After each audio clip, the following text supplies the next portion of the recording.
Are we not live? God only knows, Dave. I got to say one thing before we start this stream, and that's YouTube Okay. fucking blows. And I just lost all monetization by swearing in the first 30 seconds. But fuck YouTube. Hey guys, how's it going? Hey, I just put that in the chat too. But Nice. yeah, fuck YouTube. They changed everything up. We can't use the classic YouTube streaming mode anymore. sucks. Goddamn pain in the ass. Hey, Brian. Hey. You know it doesn't suck. Well, I mean, I don't know. You're not going to make me do anything when I'm not paying attention, are you? That thumbnail, man. I like it. The thumbnail's I fucking like awesome. that thumbnail. Some love for Cookie Pie there, I see. Yeah, I always got to put Immortal Legacy, and it pisses people off. You got those god-awful everybody's golf caddy, though. I don't know. I'm hoping she looks like she's like dodging something. Dude, we went on so many dates. I feel like we're together now. There's like a projectile coming toward her. You know, you want to cue the cat? Let's cue the cat.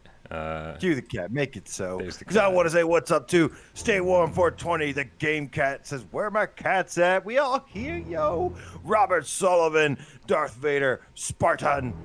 He says, I have a feeling I'm about to be broke. Oh, I've got a yes, you feeling. are. Prepare your wallets. Got a There's a feeling. storm coming. Robert Sullivan, hello, Brian Paul, PSVR without parole, and Dave Station, PSVR, my long-lost friend, AJ, I found you, Robert. Jabsy, what's up? Meow, meow, the gamer cat, meow, Berber cat, Alessandro Diamico, Ciao. Roy Schwartz, Joshua Taylor, Hibsy, the game cat, our new scooper, what's up, dude? Rody, the game cat, Trusty Mods in the house. Speaking of Trusty Mods, Guyson, fist bump to you. Flame Hat, the game cat. Will Laverty. Actually, what's funny is the voice spot thing. It says Flame Hot. Flame Hot. Zach Lightning says, I was too tired to put on my headset on last night. I watched 20,000 Leagues Under the Sea with James Mason. Can't go out like that. Shit, where's Brian Paul, Dave, and AJ at? I like how he assumes... Brian Paul. I was thinking he was saying like Polish Paul. I mean, Polish Paul could technically be one of us. He's just not here. Nightmare Creature, great PS1 game. Woody the Bluebird, Corix the Game Cat says killing zombies before the GAMESCAST. Johnny Ripe up the Stray Cat, another trusty mod. Steve IRE. Rody the Game Cat says I just got off Pistol Whip. I'm down to move controller, so only one move games only. Interesting. That's going to be a tricky one. Delirium Drew VR. I am Mike. What is a GAMESCAST? This is a GAMESCAST. Welcome to the GAMESCAST. This is what it is right here. Bogeyman Productions, Dave Station VR in the chat, as well as right in front of me, Such a Blah, Kyle Necht, Devil's Advocate, Billy Mills, Beard of Power 666, Space EX Ops, Patty N, LJ, Donatello, the Scientist, Game Cat, Pass Me a Ninja Slice, Decepticon, yeah. This is PSVR Gamescast, PSVR Gamescast Live, even, where we film live every Thursday at 6 p.m. Eastern. That's what live means. That's what live means. Is that how you're going to do it? I do all this work to set you up, and that's how you deliver? Come on, man. All right, let's start over. Wow, AJ's going to run the show from now on. AJ, how do we start the show? Everyone pretend that didn't happen. We're going to start over. AJ's going to create a whole new thumbnail, and it's going to be his show. Yeah, it's going to be great. It's going to be great. This will be just like Viewer Takeover, but live. My name's Brian Paul from this channel right here, PSVR Without Parole, and the guys to my right, I almost screwed it up again like Viewer Takeover, the boys, Dave from Dave Station VR. Hello, hello, hello. Hello, hello, hello, and to your far right hand side of the screen is AJ from The Underground, PSVR Underground. What's up, Brian? Dave, Game Cats. It is our week, guys. Our week this week. Of course, we're going to make it more exciting than some of the news we've gotten, but it's still our week. It is our spotlight. This is PSVR week. And what a spotlight it's been. The sales good. It's had its ups and downs for sure. We've got a lot to talk about, 100%. But we should probably, do a little bit of housekeeping. Want to make sure that everybody joins the Discord, especially if you accidentally get kicked out because of my snafu. You didn't get kicked out. Well, you got kicked out, but it's my fault. So go rejoin the Discord because that's where the party's at, 24/7, man. Hit us up on Patreon for $1 a month. We really appreciate all the support we can get, especially during this very, very tough time. Guys, tonight on the show, we're going to talk about a lot of shit. Everything from Minecraft VR all the way to Swordsman VR. But first, I think we should start the show the way we begin every show with a little game of should we or shouldn't we. When we put 60 seconds up on the clock up on the counter, the way that Jeremy likes it. And it's our time to tell you out there, the loyal game cats, whether you should or should not be playing and or watching and or doing the things that we've been playing and or watching and or doing. Nice, I think I finally got it down after 5 years. Yeah. Excellent. Who would like to go first? Now this is a moment of silence. I'll go first. Whoa. Ooh. Whoa, I wasn't ready for someone. Take care.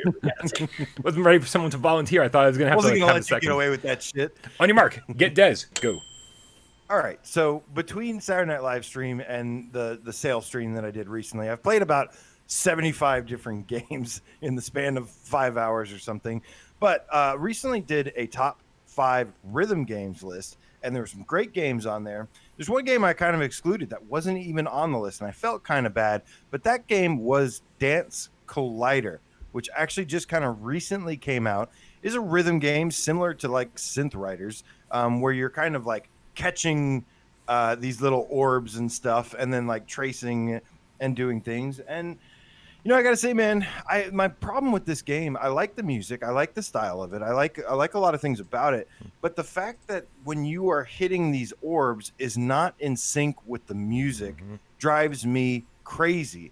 And for that reason, I feel like if a rhythm game should get one thing right, it really needs to be like in sync with the orbs. Unfortunately, I'm sorry, but it's a shouldn't. You're saying so a rhythm game should get the rhythm right? Yeah, probably so. A big factor, I think. Yeah, it's a great factor. I think sometimes it can get away with it a little bit, but I just like if there's one thing I wanted this game to do right would be just like in sync with that. I also wanted an InSync DLC. Hey, that would be incredible. It's the worst. I knew I was going to regret saying that. I figured we start the show off with a horrible joke. See where it takes us. David, are you ready? I guess so. Good, because I need a second to think about what I've been doing and or playing and or watching. Okay, on your mark. Get Dez. Go. All right, so very cool member of our community, this guy Darth Vader, bought a couple of us GameCats copies of this game, Zombie Army 4, which has been on sale because he's been playing it and he was looking for some people to play with. Sorry, AJ, you don't play flat games. Get out of my face. What's up, Darth Vader? No, you don't play flat games. I don't. And so we've been playing a bunch of that, and it's really fun. Like, I got sucked in on this 3-day weekend. I was playing with them until like 6 in the morning one day, and I was like, guys, I have to stop. I have to stop. Physically, I must remove myself from this game. It's one of those kind of mindless zombie Nazi shooting games, as you might expect. But it's 4 players. It's got a cool kind of Left 4 Dead style setup. There's chapters. Each section has like a Grindhouse style movie poster that goes with it and all this stuff. But I really like the combo system. They have this thing where you can get exorbitant numbers of points if you keep your combo going and get up to like 100 kills in a row.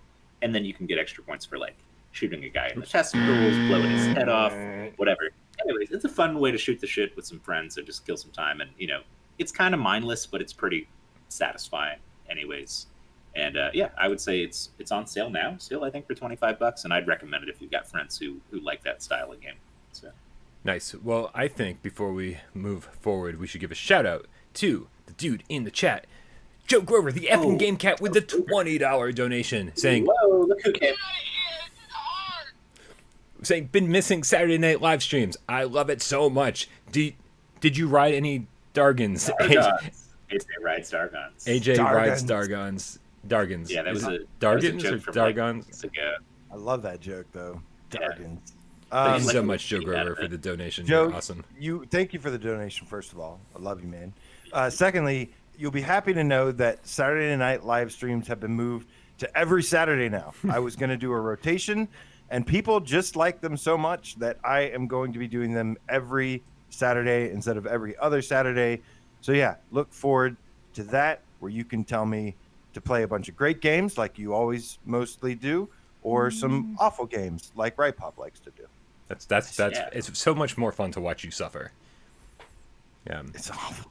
So I hate bad games. So this is your daily reminder to go over to AJ's channel, PSVR Underground on YouTube, and subscribe to that, because as he was saying, every Saturday night, pretty epic live stream where he plays a ton of games, but of course, tons of other content on his channel. Also subscribe to Dave Station VR, because occasionally Dave, the thing I like that you're doing, Dave, you're doing something like pretty unique for PSVR gamers. You're actually going out and like playing games that are coming to PSVR, but on PC, to kind of give us a preview for all of us PSVR gamers. And just to give you guys a little preview of that, this week we're going to be able to talk about Swordsman VR and Minecraft VR, because I was able to play both of those. And so I've got thoughts on both of them and how they're going to translate and what they did right and what they did wrong. So yeah, I love being able to preview stuff for you guys. I did Swordsman in the Discord last night, so definitely, guys, get in the Discord. There's certain stuff like this where it's like if it's a beta, like Alvo or Swordsman, I'm not going to stream it on YouTube. We're not going to stream it on YouTube. But if you're in the Discord at the right time, I'll stream it for you in voice chat, kind of like a private little gathering. So definitely get on there. And yeah. Nice. Shout out to Kramer3K in the chat. He says, "Why is GTA 5 in the video? Is there something I don't know?" I'm just playing. I'm just playing the PlayStation 5 event thing, so I don't have to change trailers every like 30 seconds. I know I can't speak. I don't know why anyone lets me do this for a living. Oh, Brian. Speaking of which, I have a 14-minute clip of Swordsman I can send you on Google Drive if you want to play that later when we talk about it. Sure, yeah, I'll send it immediately because it'll take me a second to get that all set and ready to go. Oh, Phil Saunders with the £2 David. God damn it, Dave Station, you screwed me up. It's like I used to know the difference between euros and pounds. You were right. And then, yeah, I got it though. £2, as they say over there. Phil Saunders saying, "Evening, chaps. Loving the chat as always. We love that you're in the chat, Phil Saunders. Motherfucking meow swipe." Goddamn, Ripop's gonna make me play Tales of Fragmented Star. Oh my god, why does he hate you so much? That game is trash, like just pure unadulterated trash. Also, I love the word unadulterated. Crap. Okay, I guess I need to do my should we or shouldn't we, huh? Yep. All right, on my mark, get Des, go. So over the last week or so, I've been playing a ton of Beat Saber. I mean, I've been playing Beat Saber for a while now. I didn't start taking it seriously till a few months ago. It's slowly working my way from hard, which now seems silly, which is crazy. I love that feeling when I go back to hard levels and go, how is this ever challenging? That's a great feeling. And so I'd actually gotten the SS ranking on an expert song, and I was like, oh wow, well that was the hardest trophy. I might as well go for the platinum. And then so last night I set up the stream and I platinum Beat Saber live. Unfortunately, the downside of all of that was that I kind of saved all the boring stuff for the stream. It was like, let's just play like 10 songs on hard, and it was like, okay, I got like 3. I will say that the one-handed campaign levels that I had to do were really fun. I was like, I was like, God damn, this is hard. But I did them all on the first try. I don't think I screwed up too much. And so it's a should we platinum Beat Saber. Now wait till you play they added with that last update right before Linkin Park. They added Expert Plus one-handed Saber mode. Jesus. Oh my god, dude. Your arm feels like it's going to explode. It's ridiculous. So let me clarify for anyone who doesn't know. I'm nowhere near the Beat Saber master that I want to be. Expert Plus for 90% of the songs is still too challenging for me. But you don't actually need to play Expert Plus to get to platinum. So if you're interested in doing that, it's actually not that difficult. That SS ranking though took me quite a few tries.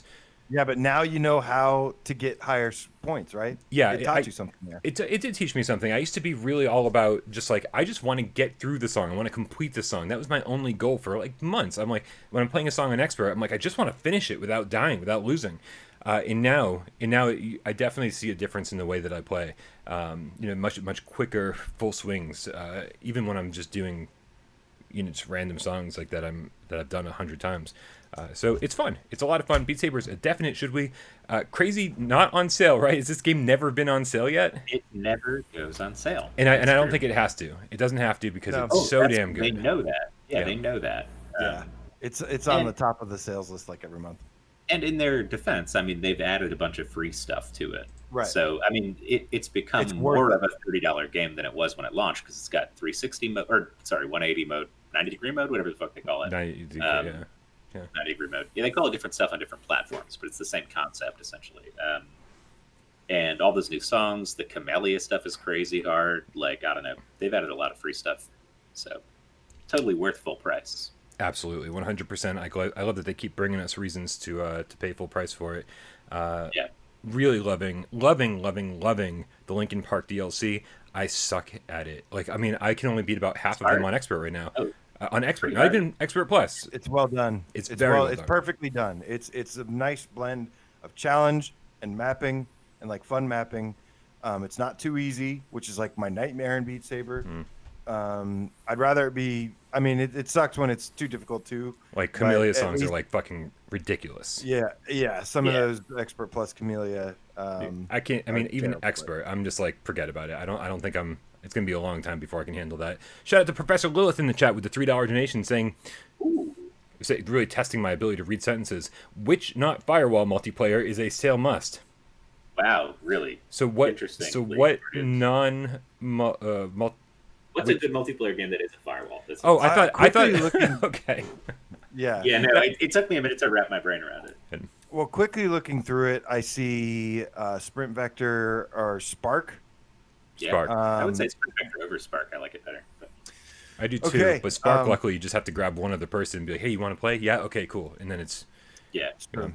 But we'll talk about all the games that are on sale later in the show. It's going to be a big topic of discussion. Yes. That is true, Brian, because we have a lot of news to go over. This has been, of course, like I said, the spotlight PSVR for PlayStation, and there is a huge sale. I counted, I could be like one or two off, but 126 games on sale, the biggest PSVR sale we've ever seen. And we are going to go through it after we get through the news, every single one. Give it the thumbs up, thumbs down. I think I saw Mr. Puppington said he got like 200. Who's Puppington? We're going to help you spend every last penny of that. You're going to need it. There are a lot of amazing games. But first, as always, we've got some new games announced and a bunch of cool stuff. So I just want to say for everyone out there real quick, when we came up with this concept of talking about every single game on sale, I don't think any of us conceived that there might be a sale with 120 games in it ever. Remember when PSVR only had 126 games? Yeah.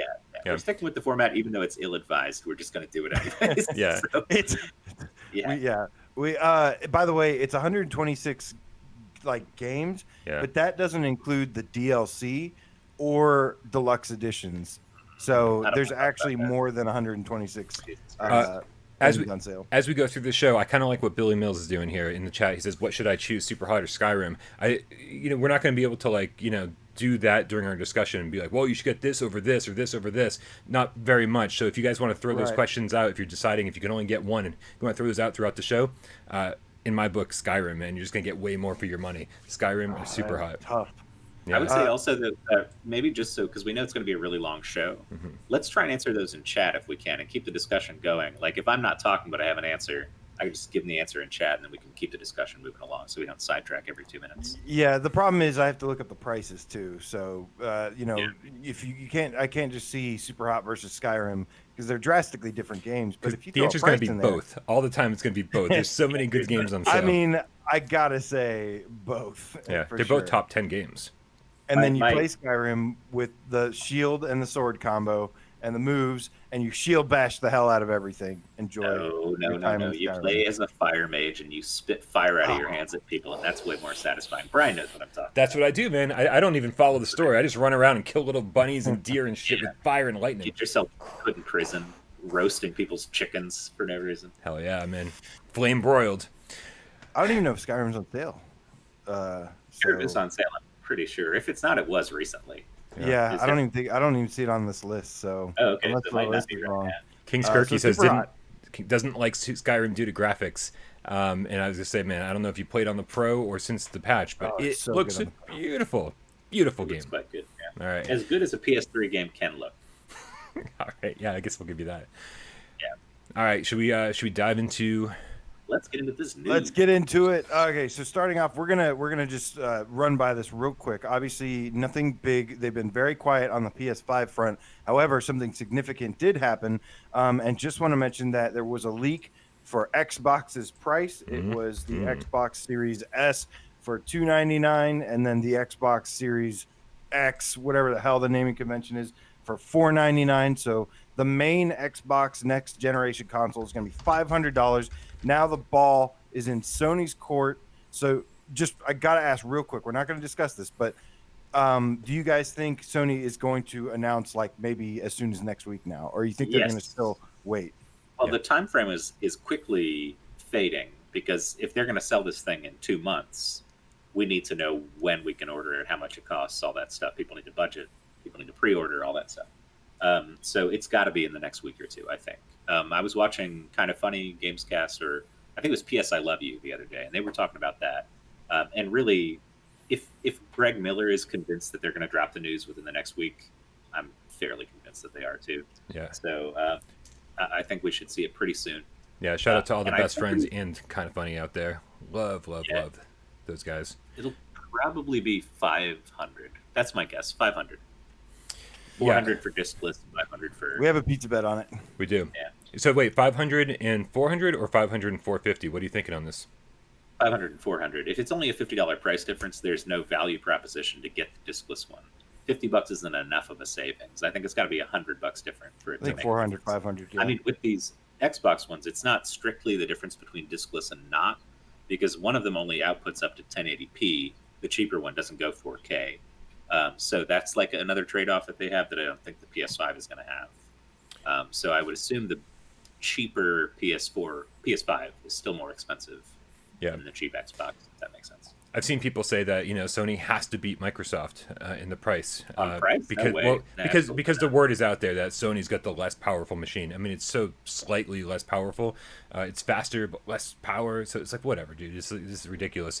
I don't think Sony has to do a goddamn thing. I think Sony has the mind share and in such.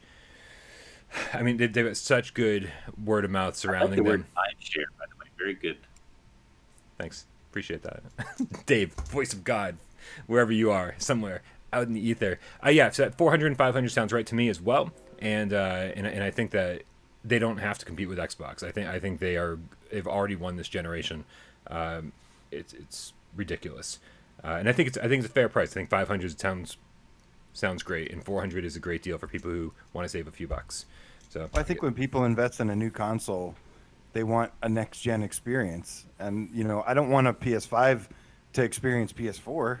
Like, that's what my PS4 is for. So, yeah. I want my PlayStation 5 too. I want my backwards compatibility for everything, man. I would play PlayStation 1 games on my PS5 if they let me. God damn it. And maybe I'm biased because I'm a PlayStation gamer, but exclusives are awesome, and I love exclusives too. The other thing too, somebody in the chat, Meow the Game Cat said $100 for a disc drive? Question mark? Well, it costs $50. Ridiculous. It costs $50 for the drive itself. Period. But here's what I'm saying: it's not just a Blu-ray drive; it's an Ultra HD 4K Blu-ray drive, which is more expensive than a normal Blu-ray drive, and also less typically. I mean, not as many people have an Ultra 4K HD, so you're going to have that off the bat built in, and I think that justifies $100 difference, honestly. But I don't know. I mean, if that's the only difference, maybe not. I still think that even if it's not worth $100, differentiating them by $50 isn't enough. The Xboxes are differentiated by hundreds of dollars, $200. It's got to be at least 100 different, I think. I think Sony wants to push. Talk about this. I think Sony wants to push digital only. They have to be real subtle about it because they can't. They want it. They want Walmart to keep selling their games, and they want to keep selling their consoles, and GameStop to keep selling everything. And so they have to be subtle about pushing digital because they make more on digital. So I think they want to subtly push the digital agenda. Wow, that sounds so evil. I love it. Yeah. The digital agenda. And in that way, if they make it less expensive to buy, then they make more money on the back end. And it's in the next generation, people have gotten used to digital only, and they slowly phase out physical. I'm pretty sure that's how things are going. Well, one thing I think, real quick before we move on, with the Xbox price point being $299, I think they're taking a loss because they assume people will be paying $10 or $15 a month every month for Game Pass. Mm-hmm. So, I mean, it's just such a good value proposition that they've basically got everybody on the hook. Because, like, if you have an Xbox, you ought to get the Netflix of video games that they have over there. And it's good. Like, day one exclusives come out on there. So that's a huge driving force that I think if they have a lower price point and that, Sony needs to do something to counterbalance that. But I think exclusives will still be really powerful. VR is a differentiator. The hardware is a little different. It seems like it might load faster. I'm not sure. But games, baby. That's all I care about. Hells. Yeah. Oh, man, all right. That's what we do in the shadows talk in the chat. It was also the 25th anniversary of the PlayStation 1. I just want to know, guys, real quick, along with everyone in the chat, what is up, all? What was your first PlayStation 1 game? Oh. I think my first was Crash Bandicoot. Tekken. It was one of the Tekken games. Yeah. Tekken 2, Tekken 3, one of those. Was Tekken 3 on PS1 or PS2? PS1. I think it was think it was Yeah, Tekken Tekken 3 3. is PS1. Yeah, 3 was the Tekken first Tag one, was yeah. the launch title for PS2, then went to 4 after Yep. that. Funny enough, it's not that relevant, but yesterday was the Dreamcast's anniversary. 99.99. Yep. Yep. Nobody cares about Dreamcast stuff. Hey, Fuck you, AJ. I'm gonna beat you over the head with my Dreamcast. which I have Because right here. my first game on PlayStation was Jet I Moto. knew you were going to say fucking Yes, Jet. because I couldn't afford Twisted Metal. Twisted Metal was like Because he 30, couldn't 40 play bucks. Yep. as good And a all game I as could Jet afford- Grind Radio. Jet Moto was 20 bucks. I got it on sale. Ooh, see some FF7 in here. Love it. Nice. All right. So Yeah. happy birthday, PlayStation. Want to see all 1. of your first PlayStation 1 games in the chat below. Yeah, Twisted Metal. So my first was Crash Bandicoot, but I bought my PlayStation 1 because I've told the story. My friend showed me Resident Evil 1, and I was like, I need this in my life, and that's why I bought the system. I didn't get Resident Evil though for another month, I think, after I got my system. Nice. Yes, Jumping Flash. Jumping Flash. So Period. good. Yes, Love it. I know. I want to make Jumping Flash in Dreams so bad, man. Somebody's already built like the little bunny robot thing. Nice. And Robert. I would love to. I could totally use it and make Jumping Flash. It would be a lot of work though. All right, so moving on. Like I said, this is the PSVR Spotlight Week, as they posted in the PlayStation blog. They said we are going to celebrate you guys with PSVR and everything, and so they've given us an announcement or an update on a game every single day. Really started with a bang and then kind of fizzled out. It's been weak sauce ever since. But the first grand announcement was Minecraft is officially coming to PlayStation VR. And this is something that we knew, sort of rumored, but people had already discovered in the patch notes or update or the source code or something that they were working on VR and it was ready to go. It was a dev kit that somebody had access to, and there was an update, and they saw the patch notes. You know how you can see the patch notes? If you right click or press options and see latest patch, it had a patch note saying PSVR version complete. So we announced this months ago, and people were like, show us the proof, blah, blah, blah, blah. And I was like, listen, you just have to wait for Sony. Sony wants to be the one to announce this. We said it over and over and over again, so you got to wait for Sony to do it. And as predicted, Sony did it. Also, Dave, I've got your PC VR cool. gameplay showing down here for Minecraft. Nice. Did you send me that link? Sorry. I emailed you the link for Swordsman. Thank you very much. Cool. Wow.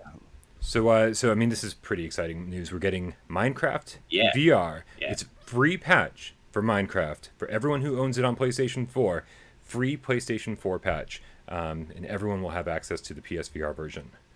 Pretty exciting news. And this is one of those things too, where you know how No Man's Sky, when that dropped in VR, Sean Murray was saying excitedly, I think this is going to be the most installed VR game ever when we flip the switch, when we put the patch in there.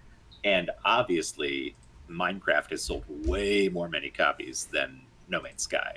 So I think that they have a very good claim to being the most owned VR game in the world when this happens. Because a bunch of people already have it on PS4, I guarantee you. It's the highest selling game of all time by a huge margin, 80 million. So it's big. This is a huge thing. I'll be interested to see. Oh, go ahead.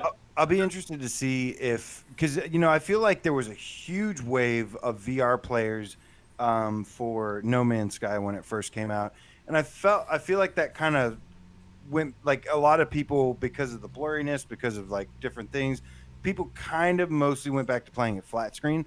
So I'll be interested to see if this is actually a solid enough port version of it to where if not the majority stays in VR, or if people continue to play it in VR. If it doesn't have a lot of issues with it, I could definitely see this being one where it's just you can only play this in VR moving forward. Well, so the thing is, if it's anything like the PC version, which I think it will be, because the sprites, the polygons, the way it looks is very simple, and it's going to be so easy to make it look crisp. No Man's Sky is hard to get over the blur because there's a lot of stuff going on there. Right. Minecraft is just discrete blocks. It's either a block of dirt, a block of sand, a block of snow, a block of water, whatever it is. It's just like all this stuff. And it's going to be very crisp. I assume this will be one of the most crisp games that we have in the headset. That's my guess. So that part I wouldn't worry about. And from what I've played in VR, now this was with the motion controllers on PC, which we don't have confirmation that we're going to get that yet. And I think to be on the safe side, we should assume it's going to be DualShock 4 only. That's just the way they made it sound in the blog post. That's how the original Minecraft VR was as well. It didn't get motion controller support for years after launch, so I think we won't have to wait years, but it's probably not going to be there at launch. Right. But what I'll say is, even with any kind of head tracking or motion tracking, it's much easier to point at a thing, say, okay, remove this, put this here, do this, than it is trying to like maneuver your guy's vision around based on like the center of your point of view and be like, I want to put my guy's face over here. Like, it's just a lot more intuitive to play Minecraft in VR.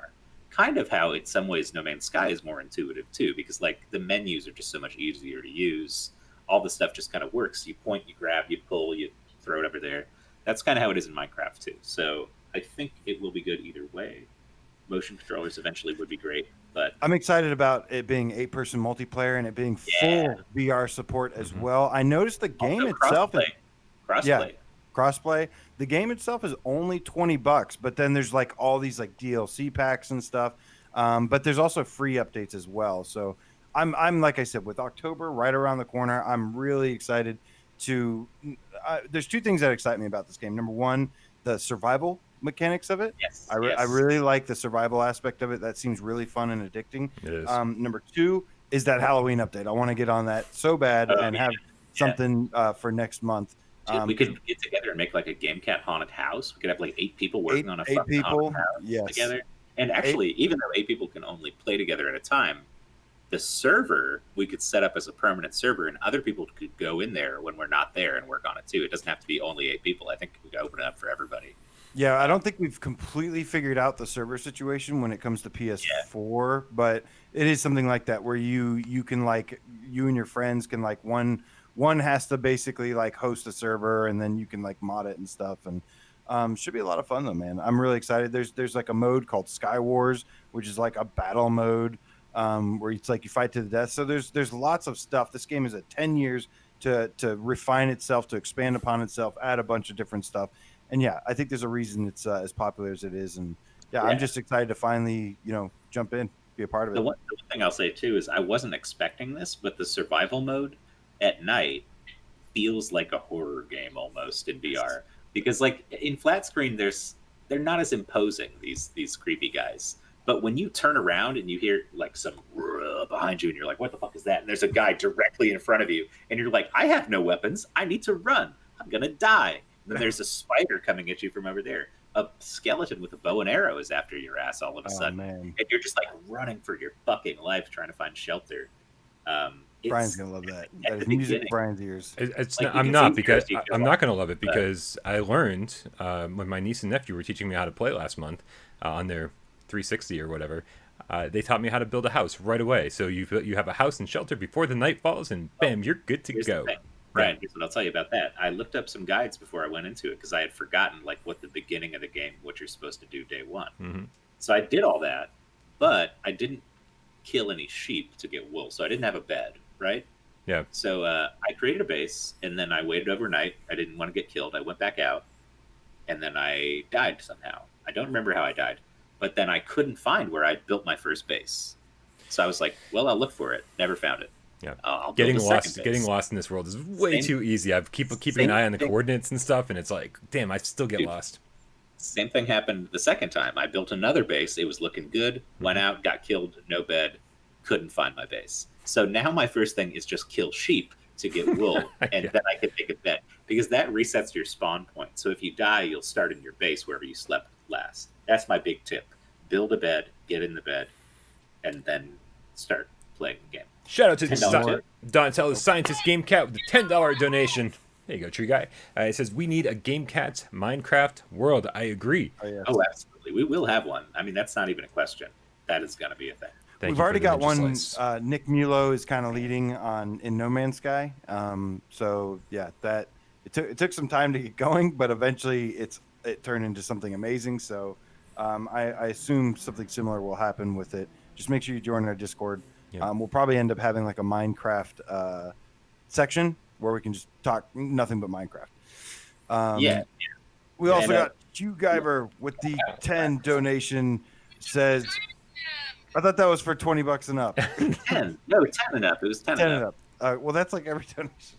because the No, game there's cats so are many loaded. donations. They're a bunch of ballas here, man.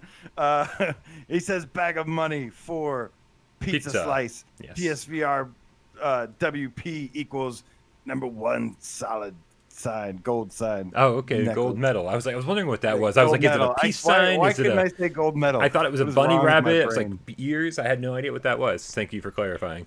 Thank you guys for the donations. We really, really appreciate it. Yes, and guys, shout out to your cousin Mac.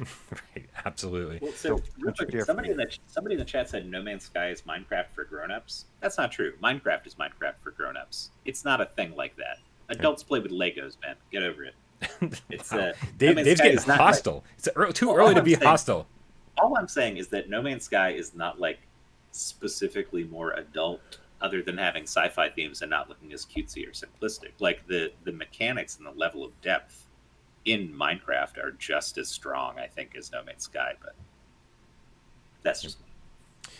All right, guys. All right. So it's coming sometime this month. Sony has not clicked. Don't know. Yeah, Sony has said September only, later this month, and I mean, I'm just gonna guess it would be really smart of them to do it next week, because the last week in September is loaded with releases, and they my God, yeah. they need to get this thing out now.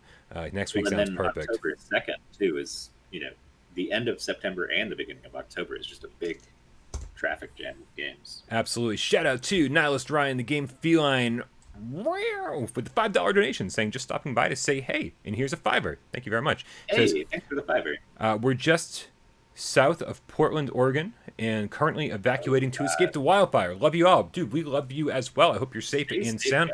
Everybody out there, please be safe. Please be safe. Thank you so much for the donation. Wild pictures of the wildfires out there, and just like how the sky looks. It's some real Mad Max Blade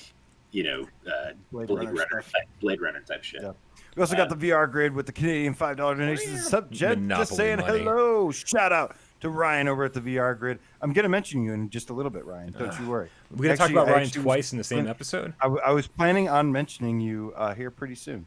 Yes, so you get 2 shout outs, Ryan. Hey, all right, so yeah, no date on that. So the second day, Tuesday, they came out with a new Walking Dead Onslaught thing that went into some weapons, showed off some new gameplay, and man, I gotta say, I liked what I saw from this Walking Dead Onslaught. Yeah, the thing that got me the most was, I think I said previously about Saints and Sinners, I wish there was something to the resource gathering that was more like the multiplayer mode of Last of Us 1, which was that thing where depending on how well you did, you had survivors in your camp and it would grow, or they would get sick, or they would die, or whatever, like based on what you were doing. It sounds like the resources in this one are tied to community management, building up your base, making sure people are well fed and have the resources they need. And that's kind of one thing that Saints and Sinners didn't hit, that I'm glad this one is going to focus on, because I think that's a cool mechanic and gives you a reason to go out and play stuff outside of the story campaign just to get resources and build up your base. So that's cool. For me, base building was certainly a thing that I felt like they were missing in Saints and Sinners, but the thing that I would have preferred even more than that was when you craft a weapon, that you were able to somehow upgrade that weapon, that you were somehow able to, because I mean, I know a lot of people hated how weapons degrade. Sorry. I'm going to finish a sentence, I swear, during the show at some point. I'm sorry, but do you see what just happened? I mean, I was going to after I finished my sentence. Well, there's a reason I interrupted you. All right. Well, let me take care of this tip then, and we're going to shout out to the Wolf Craze with an enormous donation. Unbelievable. $100 donation says, how much pizza does this get you? I mean, that's about 5 deliveries right there. Thank you so much, dude. The Wolf Craze, really, really appreciate that. I'm going to get a small pizza, but I'm going to get like gold flakes on it. You're going to get the gold-plated PS5 edition of this yes. pizza.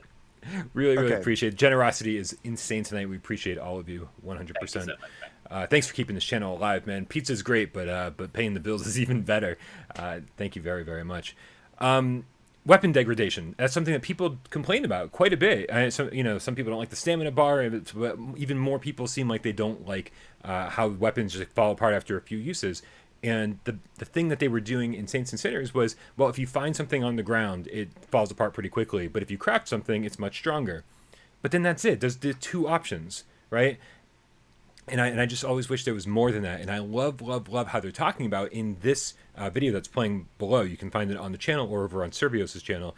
That they talk about the how many times you can upgrade a weapon and make it better and better to the point where it almost becomes like fantastical. Like they're talking about the shotgun and how the very last upgrade for it means you never have to reload it. It's just poof, poof, poof, poof, poof, over and over again, which is awesome. You know, I love that. I love when games remember that they're games, and that they don't have to take themselves that seriously all the time. And I love that you get to a certain point and it kind of stops taking itself seriously and you just get to be a badass. I absolutely love that. I do too. So you guys have named two things that separate itself from Saints and Sinners. I've got a third that I think could do it as well, which is great to see, by the way, right? We want these games. I mean, if they're, to be honest with you, if they're similar in several ways, that's not a bad thing at all. But we do want them to be different from each other as much as possible in the best ways possible. And the other thing would be maybe the story and the characters. This does follow the characters that people are very, very attached to. And that is one thing that people would really like.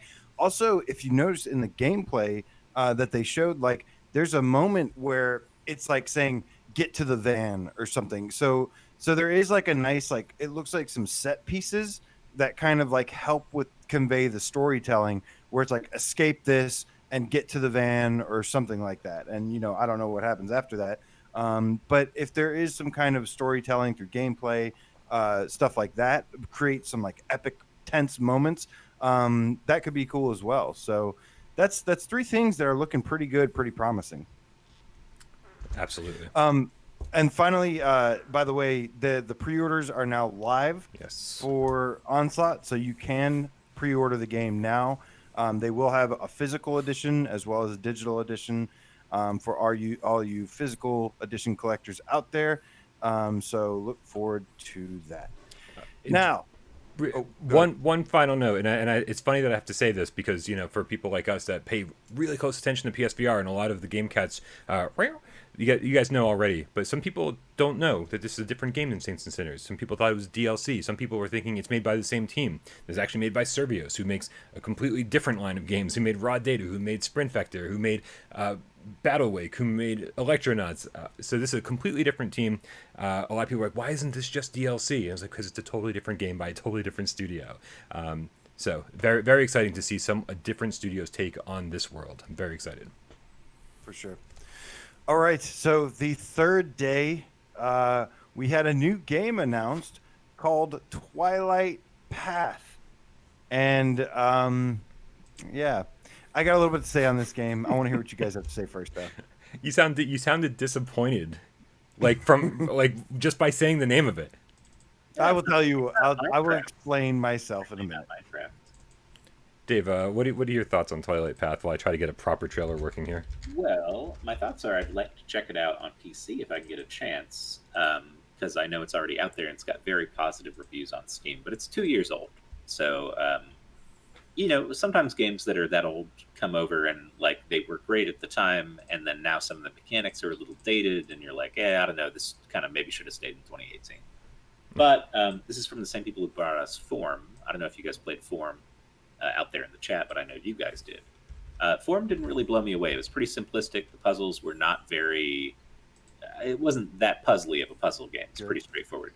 So what I've heard is this one is very beautiful, very gorgeous looking game. The environments are awesome. The interactions are cool. But the puzzles are the same way in that they're not even really puzzles. And you can beat it in about an hour and a half, 2 hours. So just keep that in mind. It looks great. I mean, it looks very, very good to me. But mechanically, gameplay, length, all that stuff, we shouldn't be super, super hyped until we know more about this one. Yeah, I'm excited because I actually did like Form quite a bit. I thought it was a little on the psychedelic side, kind of. I thought it was absolutely beautiful in the headset, whereas like very abstract ideas and abstract puzzle pieces. I don't even really know. I was like, what am I supposed to pull? And then I'd pull something, and the whole mechanism that I was working with, the device, would just like twist and turn in weird and unexpected ways, and just like open up and kind of like just kind of fall apart or come together in front of me. And I was like, oh, this just feels cool being here. But there wasn't much of a game. And watching this trailer makes me go, oh, it's like they sort of took some of those form mechanics, like some of the, there's like this almost like black light circle you bring up that sort of reveals things in the environment. It kind of shows you how different puzzles work. And I see that in this trailer. So it's like almost like they took the concept of form and actually made an adventure out of it. Well, technically, that is kind of what they did. It came chronologically after Form, and a lot of the Steam reviews say essentially, like, this reminds me a lot of Form, but I thought it would be an improvement on Form, and they felt like it wasn't an improvement. So I think that's where the disappointment came from. I think that people felt like it was too similar in that it was over quickly, it wasn't too difficult. Some of the same mechanics were reused, and so I think people who had enjoyed Form were kind of disappointed that this wasn't more of an evolution forward. So I got to say a couple things. Yeah, sure. When Form came to PSVR, everyone was like, "Oh, this was thought of as amazing on Steam and everything." I really hope Charm Games is not listening right now. And if you are Charm Games, please close your ears. Please do not listen to this. I hated Form. Huh? I did not like it pretty much at all. I thought mainly because the puzzles were like for babies. The puzzles were like the equivalent. These weren't puzzles to me. These were like little blocks and objects that you just tinker with. It's like the equivalent of waiting and if you're waiting in the doctor's office and they have like that like metal rail and then that like wood block and you have to like just push the wood block to the opposite side of that metal rail. These are like the equivalent of doctor's office toys. Everyone knows I'm not the biggest puzzle guy, but there have been games that Sure. that have proven to me that puzzle games can be really fun when they kind of either make it immersive or, they make you explore, they make you feel like Red Matter, where it makes you feel like I'm not solving puzzles. I am doing something as part of this adventure. And so what I was going to say was I actually watched Ryan from the VR Grid.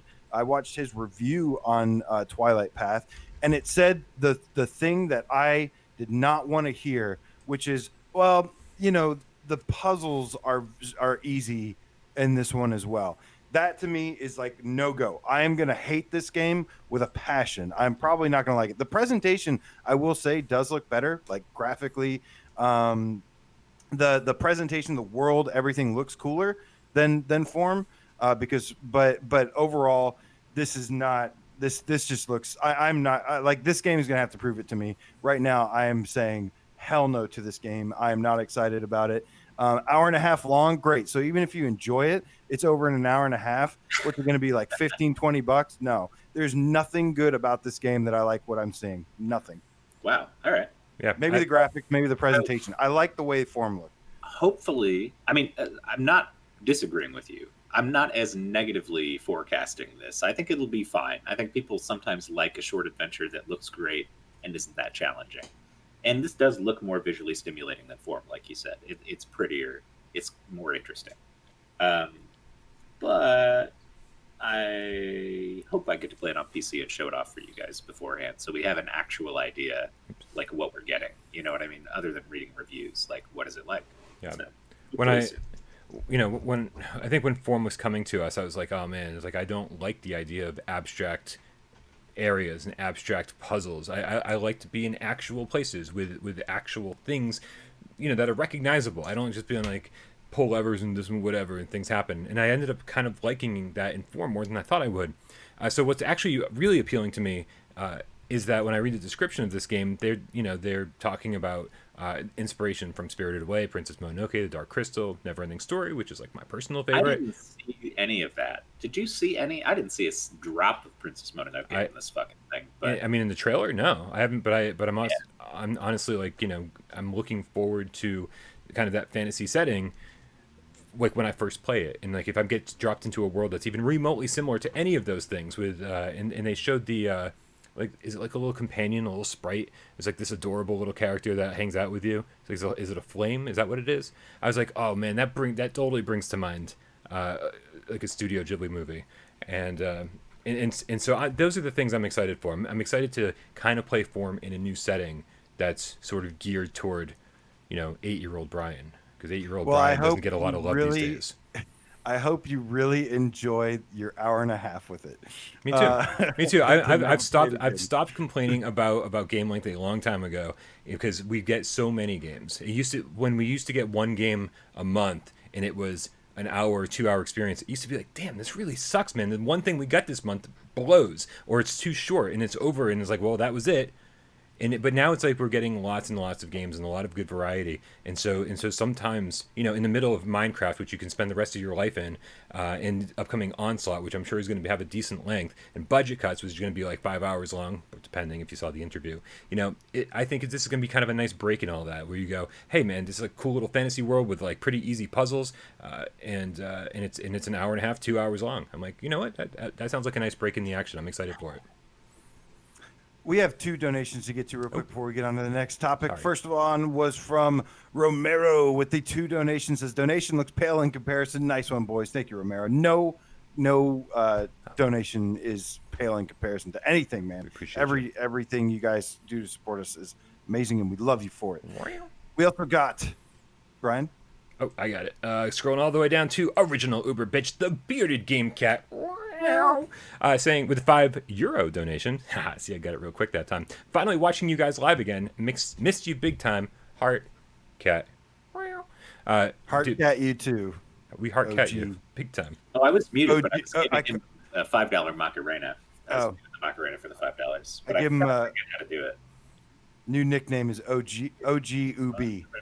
All right, so moving on. Finally, that brings us to today. We still have one more day. We're going to find out what they have tomorrow in store for us. I'm going to be keeping my expectations low. No, my assumption is they start big and they end big, and everything in the middle is a shitty sandwich. It's forgiven. It's a shit sandwich with some really good bread. Shit sandwich. They've not to offend any vegans or anything, but it's like they've got an Impossible Burger in the middle and some real craft artisan. Fuck you, vegans. No, I'm like just kidding. Beautiful ass bun, but on the inside is just like. Impossible Burger is actually really good. I've heard that they are pretty good, but they're super delicious. impacted. They're like so sodium. I'm totally cool with that stuff. Tofu. I had a smoked tofu burger once and it was great. Nice. Oh yeah, and I love black bean burgers too. It was kind of a joke, but yeah. Sorry, what did you say, Brian? I've been vegan for years at a time in my life, so I'm just like keeping quiet over here. But Hitman. So, I was vegetarian for a while. Yeah. So, and today obviously we got some Hitman VR news, if you want to call it that. That was today's announcement.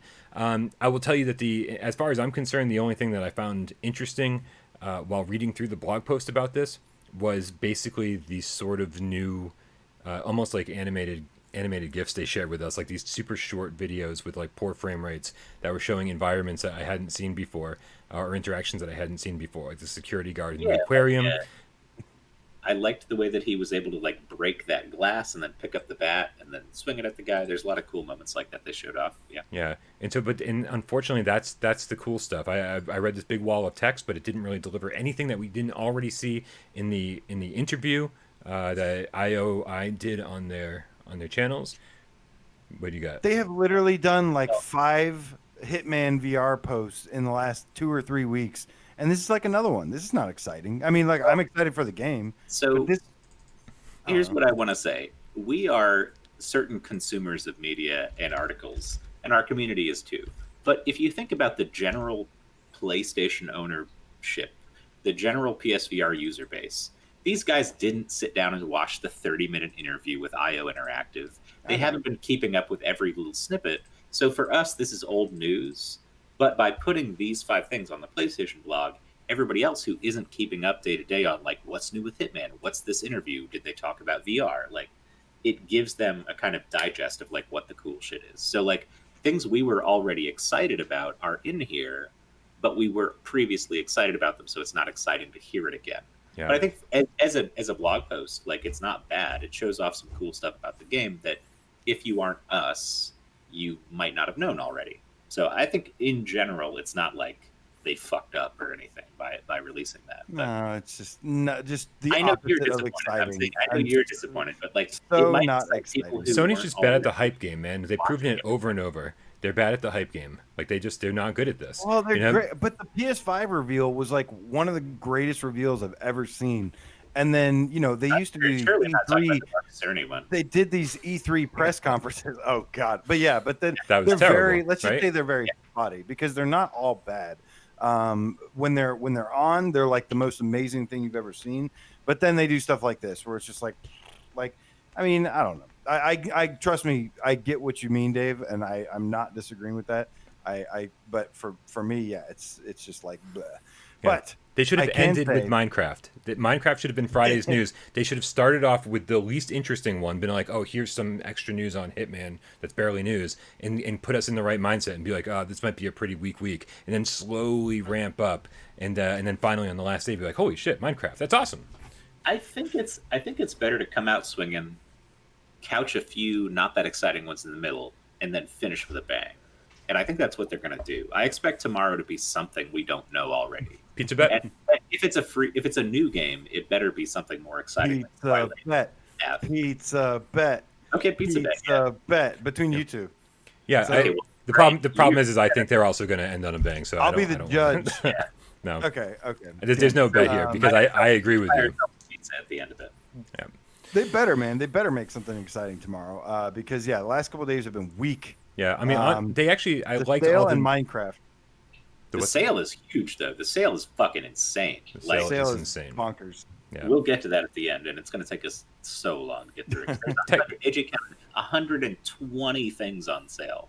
So we're going to talk about every single goddamn one of them. All right. It's probably enough of Hitman VR. What's you guys want to speculate? You want to throw out just one random guess each about what's going to be revealed tomorrow? I think that would be a good pizza bet. The two losers have to buy the winner a pizza. I don't actually have any suspects. Like, I can't think of anything. I got one for you. It's going to be something dumb. It's either going to be Ninja Legends is out today, or it's going to be. That's not that exciting. No, it's not exciting, but I think this is a possibility. But at least it's a game that's, hey, here it is, and it's out right now. And like, okay, cool. We needed something right now. All right, let's see how this goes. We have no idea if this is going to work or not. I'm watching my notifications to see if a new stream starts or... It looks like we're live. I have no idea. Let's see here. Waiting for my computer to catch up. Sorry, we'll give it a couple seconds here because we've got a few things to take care of while we wait to see if the stream is live. Maybe you guys can tell us in the comments if things are up and running.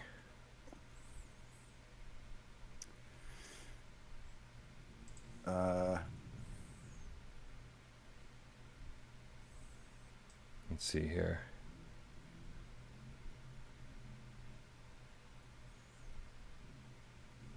Are we still offline? I have no idea. So we're trying to figure it right now. People are saying wake me up when it comes back. So I guess they're a little behind. My stream hasn't come back on yet. Okay. Let's see. We're live here. YouTube says we're live. OBS is streaming.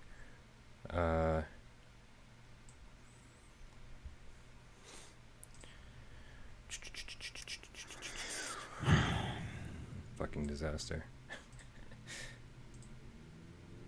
And of course, I cannot access anything I need to. On YouTube to make sure to see what's going on here. Fuck. Oh, come on.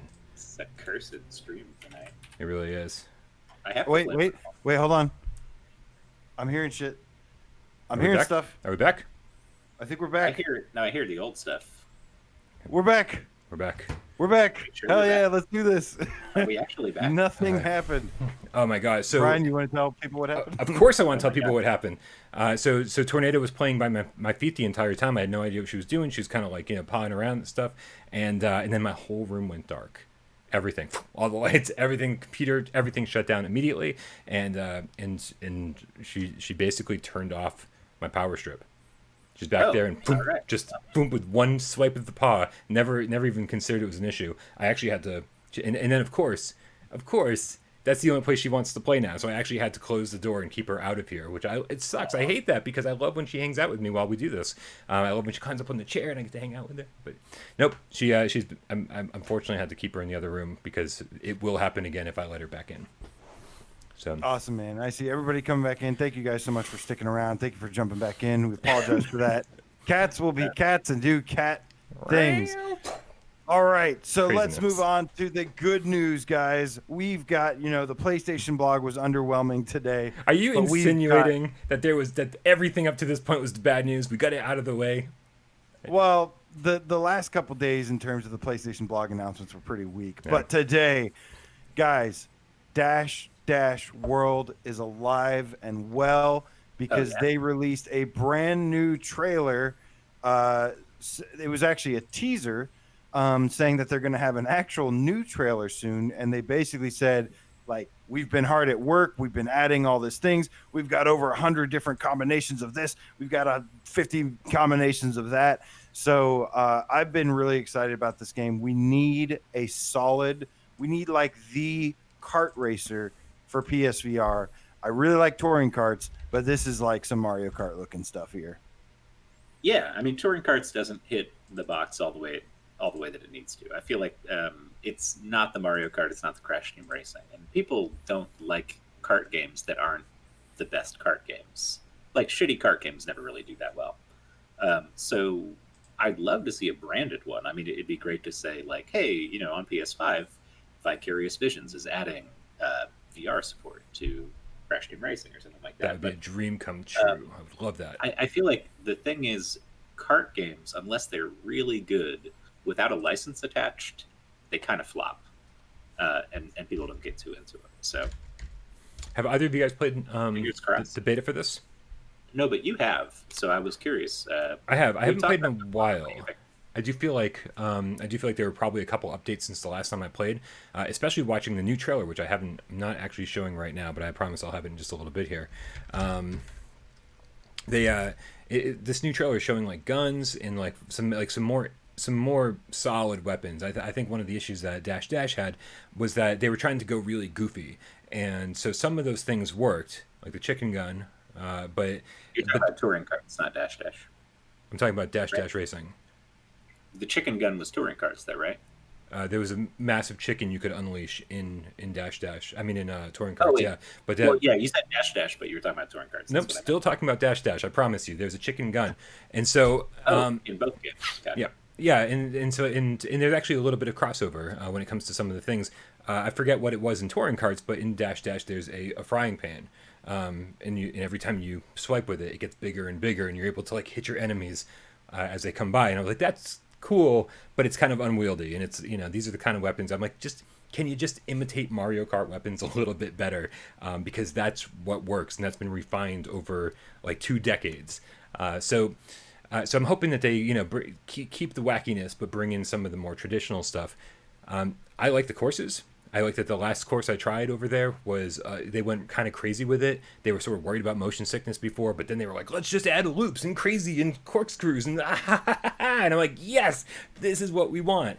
And so, yeah, so I'm really excited. I like the look of the game quite a bit. It feels pretty good, and I'm just hoping that they allow us to put our hands on the wheel, because the last thing I played on Quest was, even though you saw your hands on the wheel, you were still like using analog sticks and like pulling triggers to like slide and stuff. So I'm hoping that they give us a little bit more immersion when it finally gets out of beta and on the PSVR. I'm sure it'll support multiple control methods, just like touring karts did. And for the record, I love touring karts.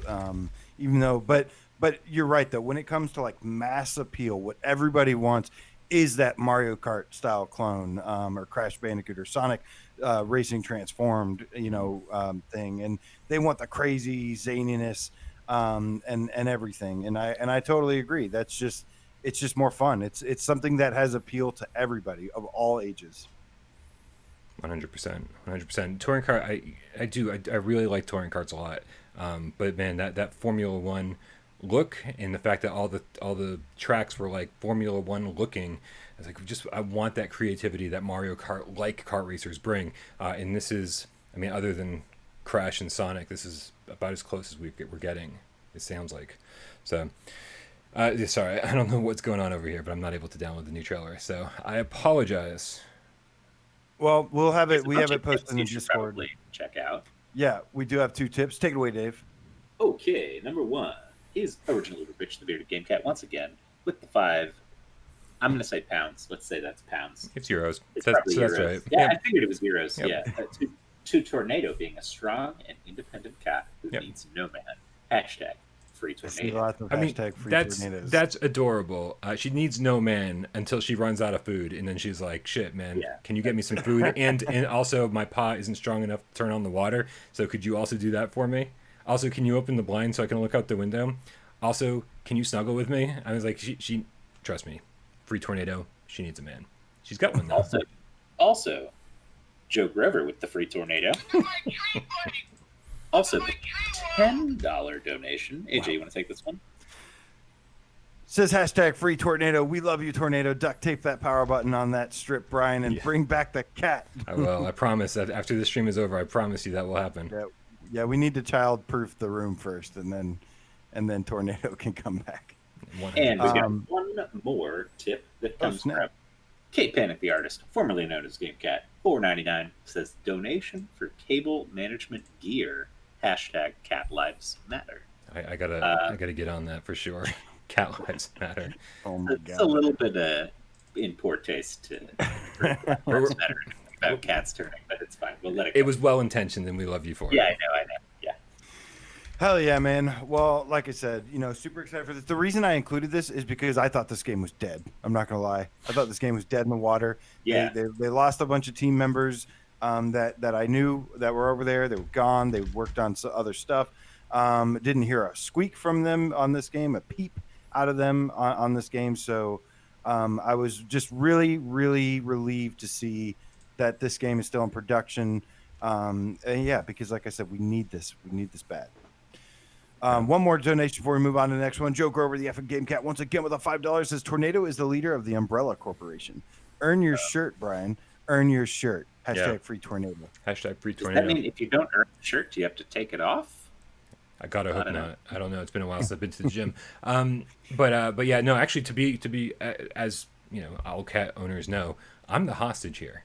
She gets free run of the apartment. I'm stuck in the studio. I've locked myself. I've got to lock myself in the. So can we free Brian Paul by any chance, or is no? I guess not. That's I not a think thing. you should take the show out of the studio, and you get free reign while you're doing the whole show. You can do it in the living room. You can do it in the kitchen. You can move from place to place. It'd Really be exciting. We're gonna open this wide open. I like it. I like it. All right. Okay, so thank you to Kyle, we're gaming, who posted in our Discord news section. Let us know that, and I think Brian already knew this, but I didn't. I think he actually told me to, and I forgot. I think this is PSVR this week. Sim, yeah, this week, which I do watch, by the way. So No one watches it. I just watch for the giveaway, and then I'm like, PSN. I don't know. But Vacation Sim update is happening next month. So not everything is going to be scary. We're going to have some poolside fun. Of course, kind of makes more sense for the summertime or maybe even wintertime to have that escape. But the Vacation Simulator update, what's it called? Back to Job. Is it Back to Job? Mm-hmm. Okay. I thought that was it, but that sounded like a job simulator update, so I got confused. I'm really excited for this. We mentioned this before. Tons of accessibility features is one of the highlights for me. I think that's wonderful. I think lots of games need options, accessibility features. But yeah, I just really enjoyed this game. I was kind of sad it wasn't featured in the sale, and just really enjoyed this game. Can't wait to jump back into it for any reason. I agree and disagree at the same time. Also, OBS is broken right now, so you're stuck with watching Dash trailer forever. It's forcing me. Everything is broken. It's actually forcing me. I can't search for trailers. I have to go find them manually.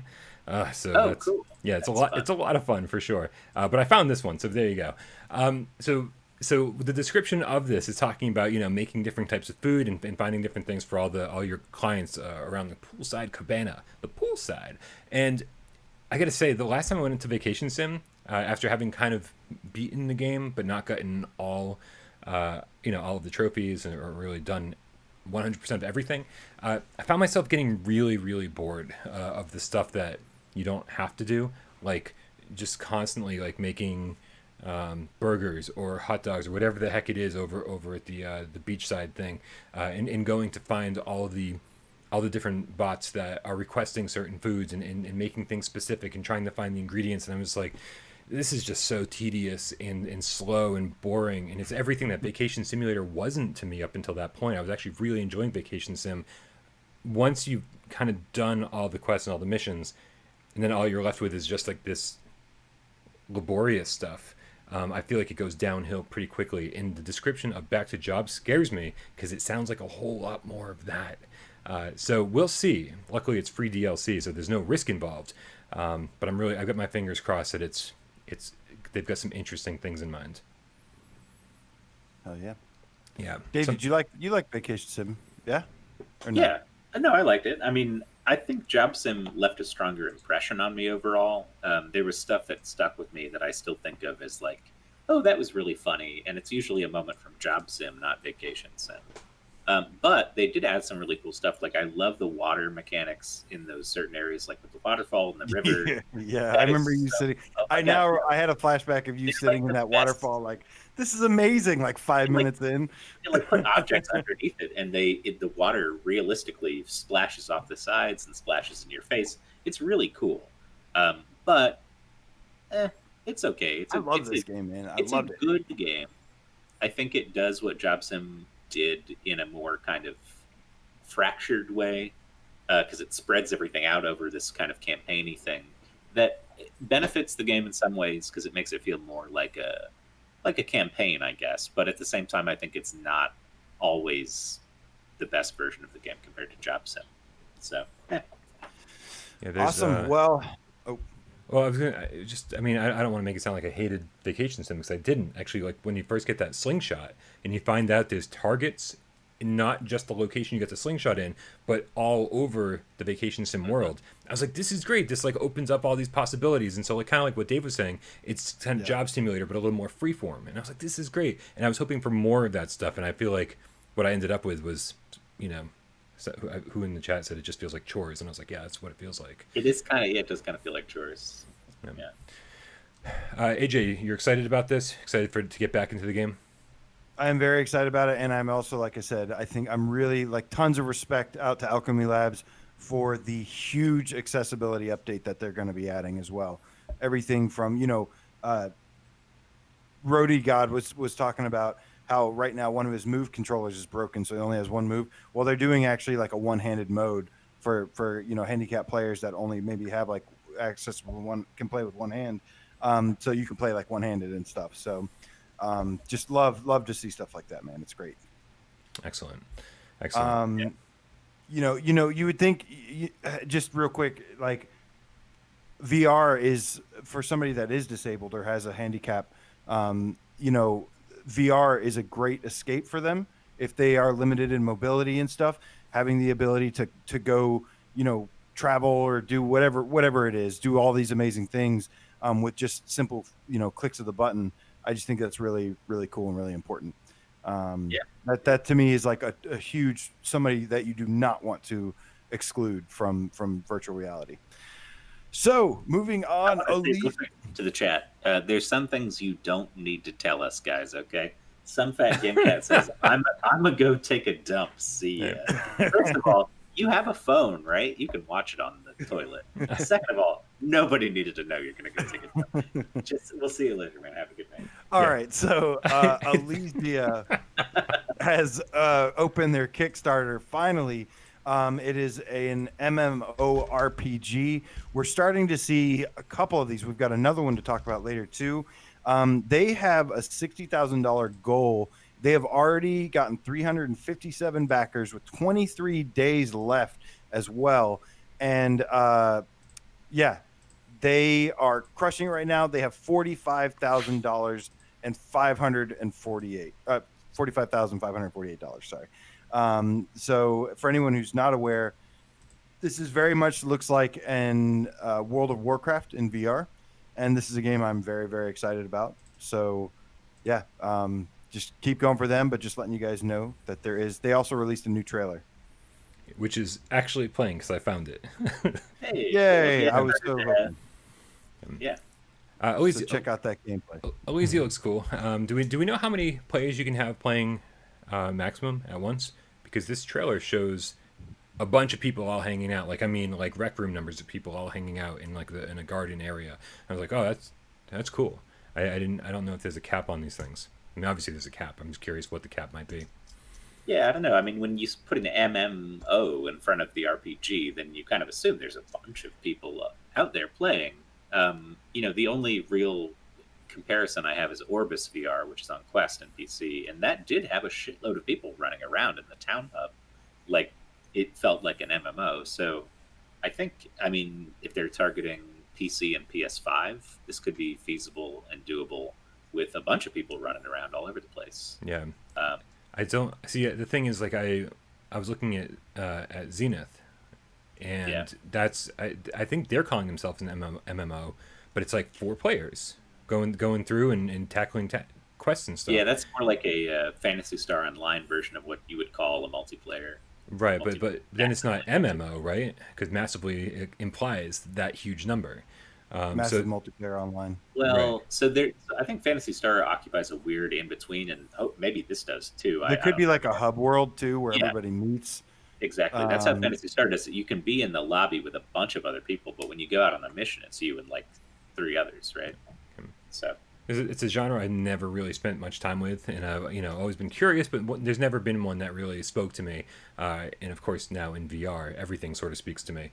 So it's something that I'm sort of getting back into, or getting into for the first time, or curious about for the first time. And so that definition has always sort of confused me a little bit. So that makes a lot more sense when you say that the lobbies are packed and there's people to hang out with, and then you go on raids or quests with a smaller group. It makes a lot more sense. I get it. Yeah, I think the concept is you can interact with randoms in the lobby if you want and say hey, you want to go on a quest with me? Let's go. But then also if you have a team, you can just say, hey guys, be my 2, 3, 4, and we'll go on this quest together. Mondeo says, is the pinball game worth a buy? I told him yes. Flamehat says yes. Johnny No Pocket says no, but I think he's the odd man out here because I pretty much think we're all on board with pinball. Are any? I know we'll get to it, but are any of the table packs on sale, or is it just the main game? Yeah, they're all. I think all the packs are on sale too. Good. Get all of them. Get them while they're cheap, because that game can be so expensive to get all the tables, and you want all the tables, so get them all while they're on sale. It's so good. Highly recommended. Okay. Time to move on from Elysia. What do we get next? Swordsman VR finally got a release date of September 25th this month. We had a feeling it was going to happen this month, and yes, it is officially coming September 25th.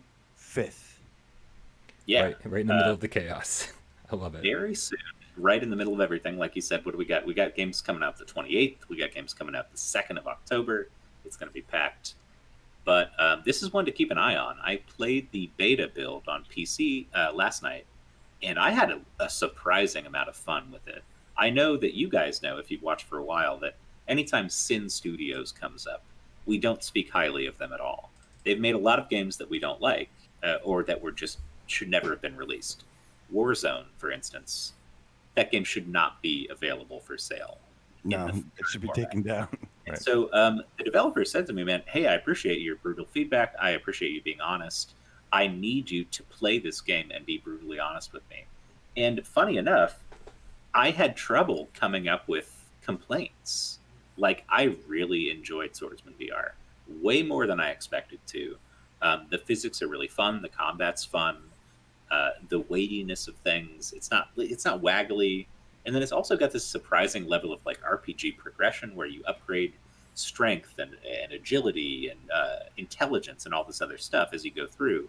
A bunch of weapons to unlock, shields, armor, all this stuff.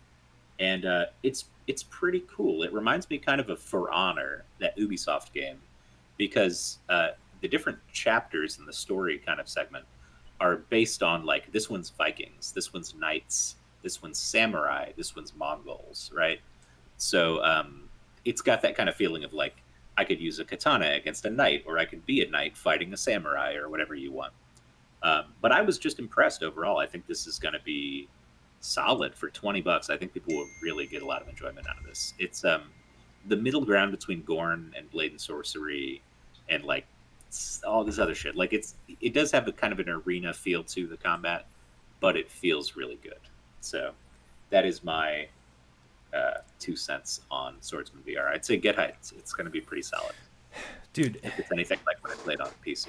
My feeling I keep thinking this is a $20 game, and so I keep having this internal discussion, and I'm going to have it externally with you guys. Yes. I feel like $20 games used to be really substantial. There used to be a lot of meat in there, and like a lot of indie games that maybe didn't look as great but still had long campaigns, or walking sims, or all these different types of games always used to be $20. And I feel like as time goes on, and maybe this should be the case, accounting for inflation, and maybe even because of the games we're playing in VR, but I feel like we're not getting as much for our $20 anymore. And I'm wondering, do I need to change my mindset? Or I'm gonna have to counteract that, because the like campaign, or whatever you want to call it, is 4 different levels with 10 stages each. And then there's a boss fight that you get to by unlocking all that stuff, and I haven't gotten there yet. So 41 levels, and what the dev told me is that each time you play one of these, the enemies are actually randomized in terms of what their attack patterns and their loadouts and stuff are, but they kind of put them within a certain range of abilities depending on if you're playing the first level or the 10th level.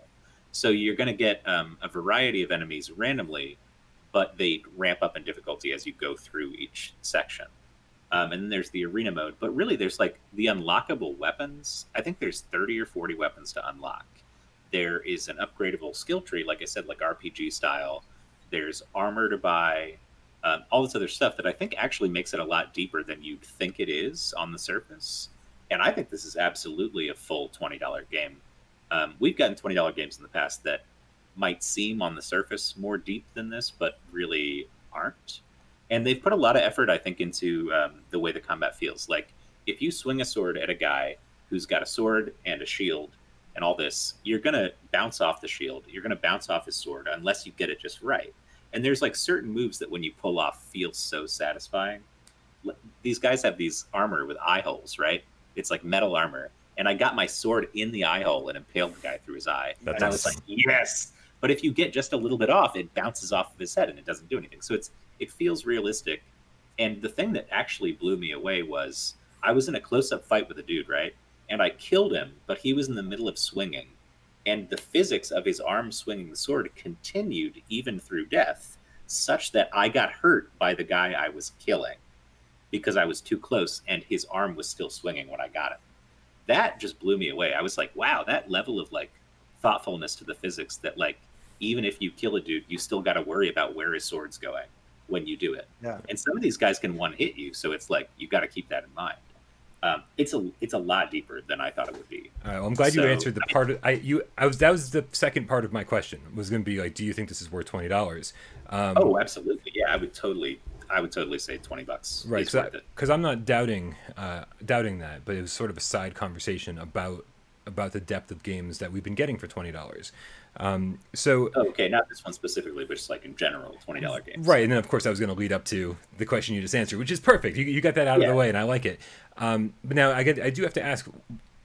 During this trailer, you see enemies that are like on a higher plane than you, right? Or they're up on a ledge somewhere. Now, are those guys like? I didn't experience that in my gameplay. Okay. So I thought, did I send you the gameplay of me actually? I thought you were going to show that in the corner. I should probably be showing that. Although I'm pretty much done talking about the game now. But yeah, so what was the question again? I'm sorry. I didn't see anybody on upper platforms. Okay. Each of the levels that I played was a flat plane, but they each have their own unique design. So like the Mongol level is kind of like a sandy desert kind of place. The samurai is in sort of like a Japanese temple upstairs. They're pretty cool environments, but all right, we get your footage showing now. Well, that's really good to hear, man. That's really good to hear. It looks like there's some magic involved, right? I saw a sword with Some like electricity flowing through it. So Is that an upgrade or a type of actually, sword? well, here's the deal. There's some swords at the very bottom of the purchasable list that have a star on them, and you can only get them, I think, once you've beat the boss or fought the boss. But there's like 5 or 6 of them, and those have magical properties. Yeah, they have like fire and different shit. I haven't gotten that far. I haven't even seen the boss, so I don't know what the boss fight is like. But I'm curious to get to it. There's 4 bosses. One in each section. One thing that we talk about too is like length. So we were talking about Twilight Path being an hour and a half. I played this game for over 2 hours, and I didn't see the boss. I didn't unlock nearly all the stuff that I can unlock. My guy's only halfway leveled up. Like there's a lot. You could spend 10 hours in this game probably trying to unlock stuff. If not, I think to unlock everything and like get through the bosses. And I mean, I don't know. I haven't played. So you do have to unlock weapons and stuff? Oh yeah. The way love weapons that, work is, and actually this point is really interesting. Dynasty Warriors. I played the hell out of Dynasty Warriors. I just bought Dynasty Warriors on Switch. Extreme Warriors 2 or something. It's supposed to be really good. But it's got a big thumbs up. It's like the best Switch Dynasty Warriors game. Anyways, the other thing that I really liked about this was the weapons. As you look through them, they have a recommended strength, right? And your character has a strength level. So if you buy a weapon that you aren't strong enough for, it's harder to swing. And as you upgrade your strength, weapons become easier to swing, which is pretty cool. Like I got a katana, and then I kept boosting my strength, and after a while, I could swing that katana like a helicopter blade, like really, really fast.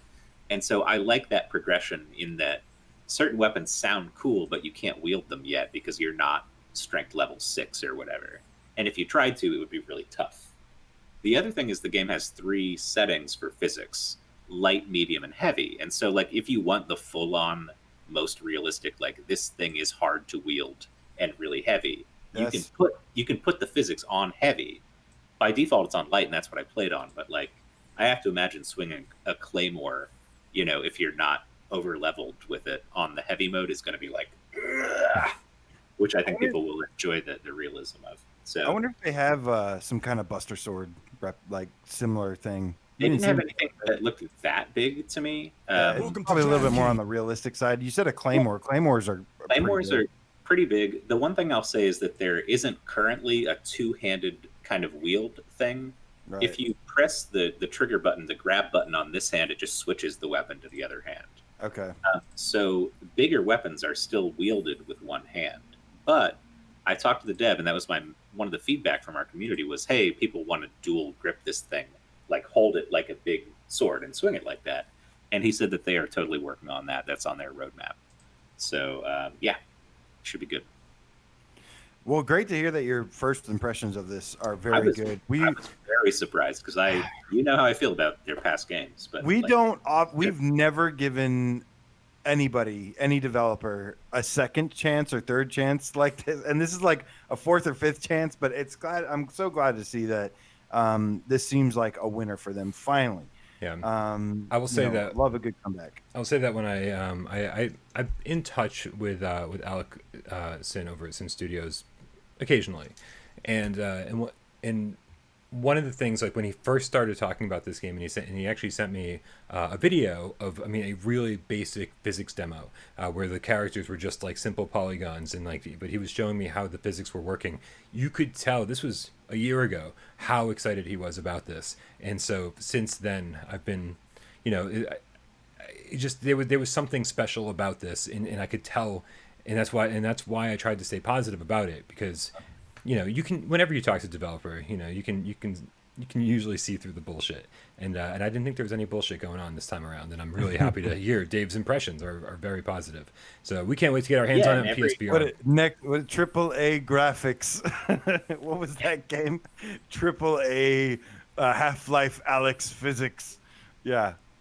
Enough of that bullshit. We've got for 3 donations to tackle real quick. We've got Kramer 3K with the €5. Says if every new recently arrived viewer tipped, Brian would be rolling in Lil Pizza and cat food for life. We've got the Triangulator, dude, with the 1999 donation, also a great year. for pizza and cat food, but not pizza cat food. Love you guys. Cheers. Love you too, Triangulator. Why don't cats get pizza cat food? That's a real shame, why don't man. they have pizza flavored cat food? They're really losing out. It's unfair. I'm sure they make some kind of little pizza shaped things. If pizza was on a bagel, you could have pizza anytime, AJ. That's true. We've also got the OG Ubi original bearded game cat with the €5. Says, speaking of swords and sabers, finally found the perfect VR setup, and now I can play Expert Plus in Beat Saber, and it's awesome. Rock and roll. Yes, Beat Saber is one of the few games that kind of requires its own camera setup. Like, you can have every game working fine, but then Beat Saber will need you to readjust it. But if you get it for Beat Saber, usually it works for any other game. So basically what I'm saying is calibrate your VR headset to Beat Saber and everything else will work. What I like is this comment from Kramer who says $2 for Corix. That works out at $1 per level I managed to complete. Which is about how it goes, because there's a huge difficulty spike in Corix in the single player mode. I was hearing about that. I could not get past the third or fourth stage, like he's saying. It's a cool game for $2 and there's multiplayer, so we'll talk about more of that later.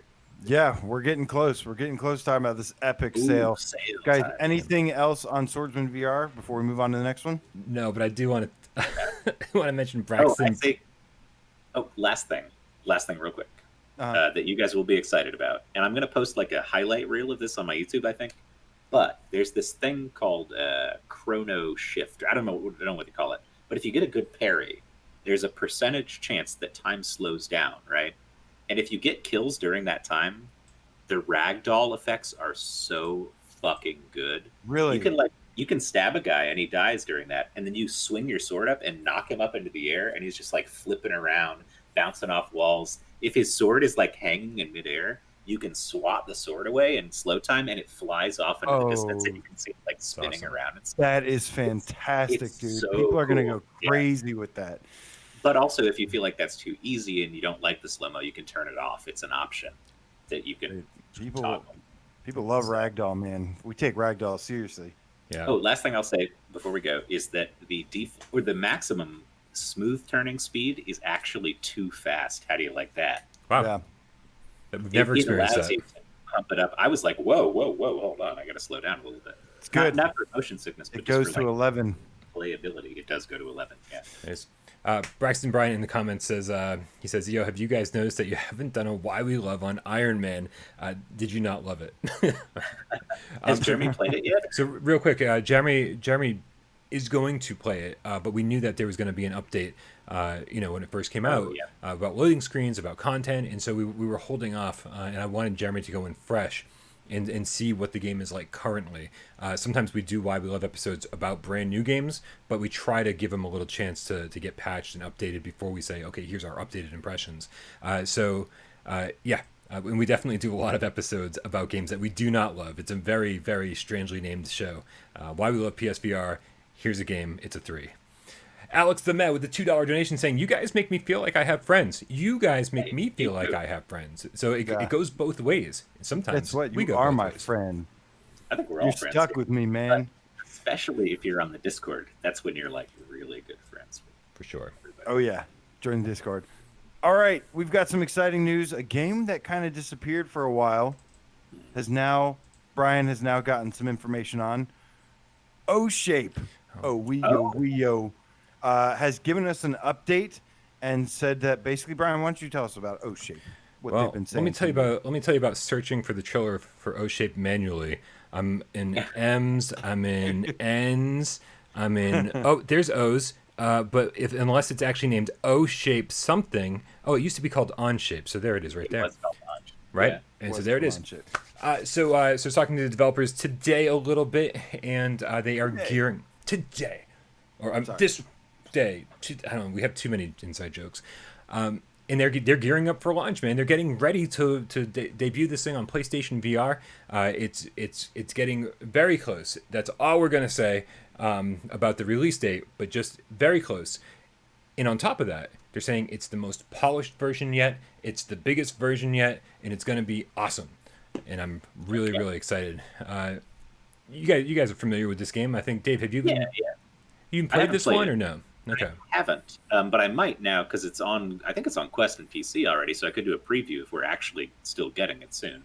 Although it might not be representative if this is going to be an updated, tricked out, best ultimate version of the game. But I have heard people say good stuff. I think it's a good time to release it on PSVR post Fall Guys because everybody's in that silly Japanese game show mindset, where this is kind of one of those things where you got to contort your body like a Tetris shape and get through the thing, which is silly and fun. Yeah. But I don't know. We'll see. I feel like we've got so many different rhythm games. We've got so many different workout games, and this is just one that seems to sort of combine a few genres, and it just looks like, man, if you get the room and you're able to like really stretch up, and do this and that, then I feel like this is going to be one of those that you just feel so goofy, and just thinking about playing this makes me smile, and I can only imagine that when I do this, I'm going to be like, have a shit-eating grin the whole time. So I've actually heard fantastic things about this game. Not like, oh, it's it's kind of good. I've heard really, really, really good things about this. So that's what I'm excited about. I always thought the concept looked fun, but to hear a bunch of people kind of like really excited about it and a lot of hype around it, I'm definitely excited. I feel like this game would work perfectly with the Move controllers as well. I feel like there's nothing that the moves can really hold back on this one. Yeah, I love seeing in the trailer that there's, not only are you making the different shapes with your body and going through the hole in the wall, but you're also, there'll be a huge wall that comes right up to you and you have to like beat the wall down. It's like, so that really adds, I think, to the fitness aspect of it. This looks like it's going to be a lot of fun. Kramer 3K says, sale question, buy one, Audica or Pistol Whip, Pistol Whip. Pistol Whip, Pistol Whip, Pistol Whip. Yeah, listen to the chat. The cat's got your back there too. Pistol Whip all day. I'm torn on that one. I might actually go Pistol Whip. No. I might actually go Audica. No. Yep. Well, 2 out of 3. So let's continue. There we go. I'll take this. Oh my God! Warcraft said the most disgusting thing in the chat. I don't even know why he said it. He said mayo only burrito. Mayo. That disgusting concept. He also said spicy enemas. I don't know. Okay. I love Warcraft. It's a bot. We do. I love it. All right. Time out, Warcraft. Fish laser. All right. So moving on. O-Shape. Yeah, we can't wait to hear more news from them soon. Hopefully soon. Also, speaking of games that are looming on the horizon, Ninja Legends was added to the North American and European, possibly another PlayStation network. A code pop up. Sometimes like a code will pop up, and it'll say like, added like code CU10857889 has been added to PlayStation Network. So we could be getting Ninja Legends as soon as next week, guys. Next week. It's a fun game. That's one I've played already too on Quest. And I think if I was looking for a combat game, I would actually personally hold out for Swordsman VR over Ninja Legends and wait for a sale. But the vibe is different. You can slice guys in half. It's more arcadey, I think. Right. But there's a lot fewer weapons to unlock. There's no like personal character upgrades in the same way that Swordsman has. It just doesn't have as much variety, I think. But it's an arcadey kind of slash 'em up. If you like ninja stuff, it's still pretty good. Everybody should like ninja stuff. Yeah, I mean, getting to cut guys in half and then they go kashink, like that's always fun. Yeah, more of a samurai thing, but yeah, definitely. I have heard a lot that this game is like easy to kind of look at and be like, meh. But then I hear so many people that actually play it, and they're like, "This is really, really fun and addictive." It never really hooked me. It never got me addicted. Nike says it's like Shinobi. No, it's a wave. It's a wave based attack game. You don't move in this game, so you stand stationary. That's one thing too. I'll say with Swordsman, you have the ability to move around the arena and strafe around opponents and get different positions. In Ninja Legends, it is a straight up wave based game. You're in one spot, they come at you, and you stand there and you deal with it. Which isn't like a death sentence for a game. It's still fun. It didn't hook me the same way it did some other people, I think. Yeah. Because like Silent Eagle says, I'm a sucker for Japanese themed games too. It just didn't click 100% me for some reason. Well, I think at the end of the day, while we can be like, okay, this game can be fun, at the end of the day, people do want full locomotion. People do want. There's nothing like some games can really get it right and make it fun. There's nothing against it, but they are not going to like be more favored than a game that does have full locomotion, like Swordsman VR, or like a deeper system to it. So I'm definitely excited about this game, but yeah, I typically do prefer, something a little bit more like that has mobility. Yeah. I agree. What are we talking about? Ninja Legends. Ninja Legends versus. I agree. Yeah, for sure. I was saying people might want to wait for a swordsman if they're into a combat style. All right. Without speaking. Oh, sorry. I was gonna get the last word in for some reason. Without having actually played this game, I know Dave already has, but I feel like this would have done great a couple years ago, and I think it's just like a little too late. Although it does look fun, I don't know. I feel like we've kind of moved on a little bit. It seems a little wave shootery. Well, the other thing to me is that it screams quest game. It seems like a quest game, like it's arcadey, pop in and play. There's not really much depth to it, but also pretty simple graphics. And on Quest, obviously the freedom of movement, without the wires and stuff. It just feels like you said either an older PSVR game or something that you would get as like a big title on Quest, but not as big of a title here these days. So. And I love this promotion going on in the chat. Albo's like, it's like full locomotion in Albo. It's like we know. Hey, Albo, you can promote Albo all you want, man. I am excited to play. Hey, Albo, how fast is your smooth turning, huh? It's not as fast as Swordsman Vr, I'll tell you that. I love it. I love seeing the guys Alvo in the was chat. fun though. People asked me in the chat about Alvo, or they asked about Alvo. And that's another beta I played recently in the Discord. Good stuff. Right. I liked it a lot. Yeah, I've heard good things from the cats. If you have a other VR headset, you can join our Discord and sometimes help these guys out. Although release might be imminent for that, we might have a beta for Albo again soon. PSVR, we can do a beta as well. Oh yeah. All right, so Dreams, baby. We've got. I know. Oh man, Brian. We got 8 minutes to wrap up the news, guys, because the whole last hour is gonna be devoted to sales. So we gotta blast. We're gonna have to blast through those. So, Dreams has the All Hallows Dreams. This is already available, and what they are doing is they have provided tools for us to make your own Halloween themed stuff. They've got pumpkins, they've got haunted house templates.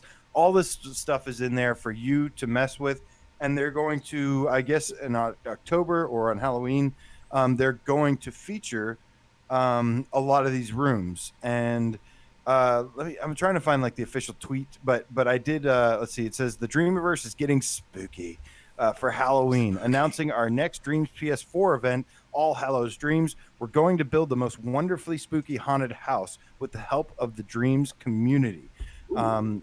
And yeah, man. So happy October's here. This is wonderful. Screw September. We're already in October. Let's just skip the rest of this month. No one needs it.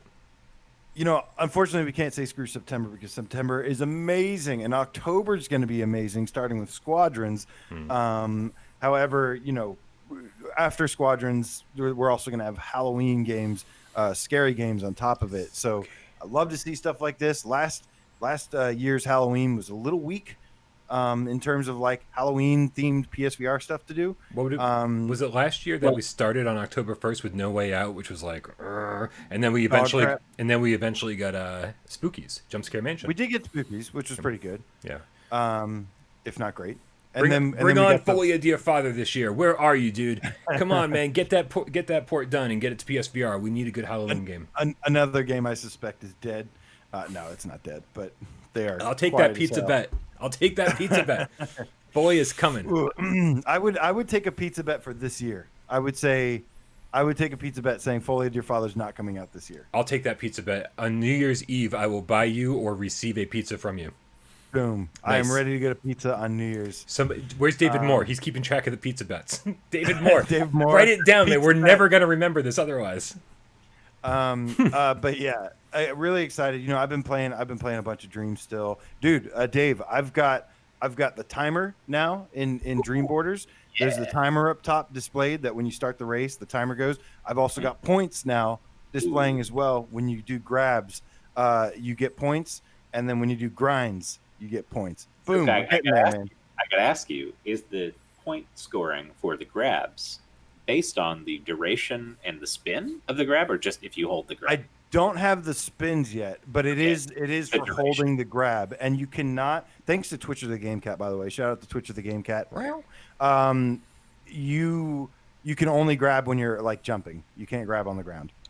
Okay, that makes sense. He helped me fix that. So, but yeah, Dreams is amazing, man. I'm so ready for Halloween. Halloween's amazing. We've had enough Dream Borders, AJ. Bring on Jumping Flash. Well, no, he wants to make a scary Dream Borders level with like a Silent Hill section. I hope I'm not spoiling too much. I feel like you just spoiled it. No. I mean, we had talked about it, and I was like, you got to put in this game, you got to put in this, whatever. But so this is the thing though. If you don't, let's say you're not a creator, you don't want to learn all the stuff. You don't want to have a shot at making some haunted house stuff. You'll be able to play. Like I said, they'll be having this event in October at some point where you can play these haunted houses and stuff. So it will be really cool. Nice. Very exciting. Dreams keeps getting better, man. Keeps getting better and better. You got a big thumbs up donation. It's just a big old thumbs up from Kieran O'Hare with the $1.99 Canadian funny monies. Thank you for the tip. Thank you, Kieran. Thank you. Seriously, guys. Thank you so much for the donations tonight. Really appreciate it. Patreon support's been all over the place. People come, people go, people rape, people lower. And I hate saying this. I actually do depend on these donations way more than you think I do. So 100% appreciate you guys. Absolutely love all the cats out there. Meow meow. All right. What else we got on this list? Anything else before the sales? Got it. Okay, so one more thing. We've got Zenith VR. Oh, yeah. They actually posted. This is the other guys. We have a double dose of MMOs, and one of the developers of Zenith posted on Reddit, and they said this is Zenith, the JRPG inspired VR MMORPG that we've worked on for the past year. What do you guys think? And they showed us a new trailer.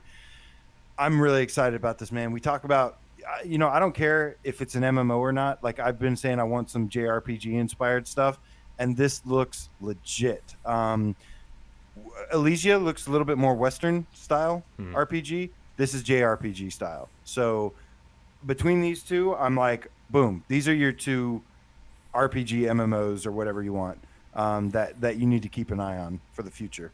God, I hope this is the new trailer. But it does look really good, and I'm excited about this. I do have a feeling about this and Elysia that both of them neither one will debut on PlayStation 4. I have a feeling that these are pretty big. I just feel like there's a little too much, maybe too ambitious, I guess is what I'm thinking about here for PlayStation 4, especially with the online component.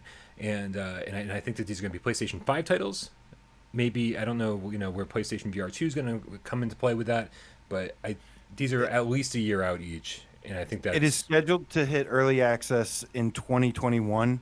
In the beginning of 2021 is when it's scheduled to hit early access. They killed their they crushed it on their Kickstarter. By the way, I don't think this is the right trailer. It's an old trailer. God damn it. The new trailer looks much better. But I got it somewhere, I swear. Yeah, but yeah, it looks absolutely fantastic. This one, what's cool about this one is it's got this blend of fantasy and cyberpunk, and it looks a lot similar to like a Final Fantasy kind of deal. Yeah, I mean, definitely. Yeah, this stuff I'm seeing here is old. Yeah, it switched over now, so it should be the new stuff now. Okay. It is. It definitely, Final Fantasy, sure, but I think even more like Phantasy Star. It has that look about it, and man, and these guys are always referencing the games that they grew up with. Chrono Trigger. I always want to say Chrono Cross instead of Chrono Trigger. But it's these guys. Obviously old school gamers, and I've got my fingers crossed that they can really pull this one out. It looks like it's going to be a lot of fun.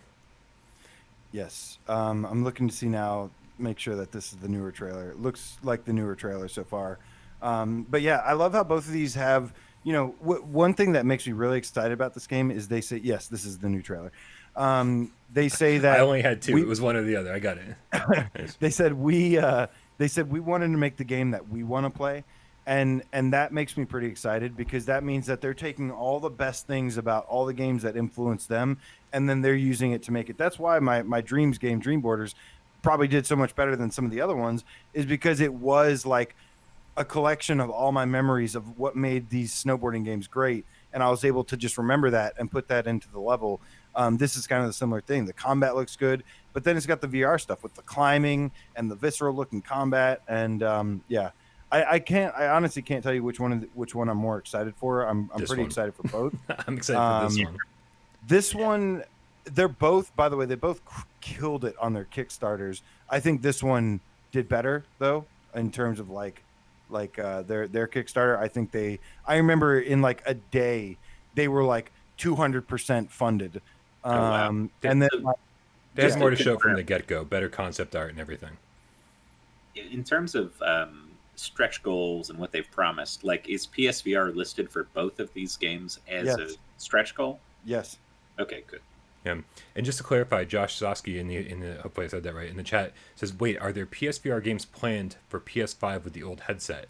And we all know that, you know, PlayStation 4 VR games will be compatible on PlayStation 5 with the current headset.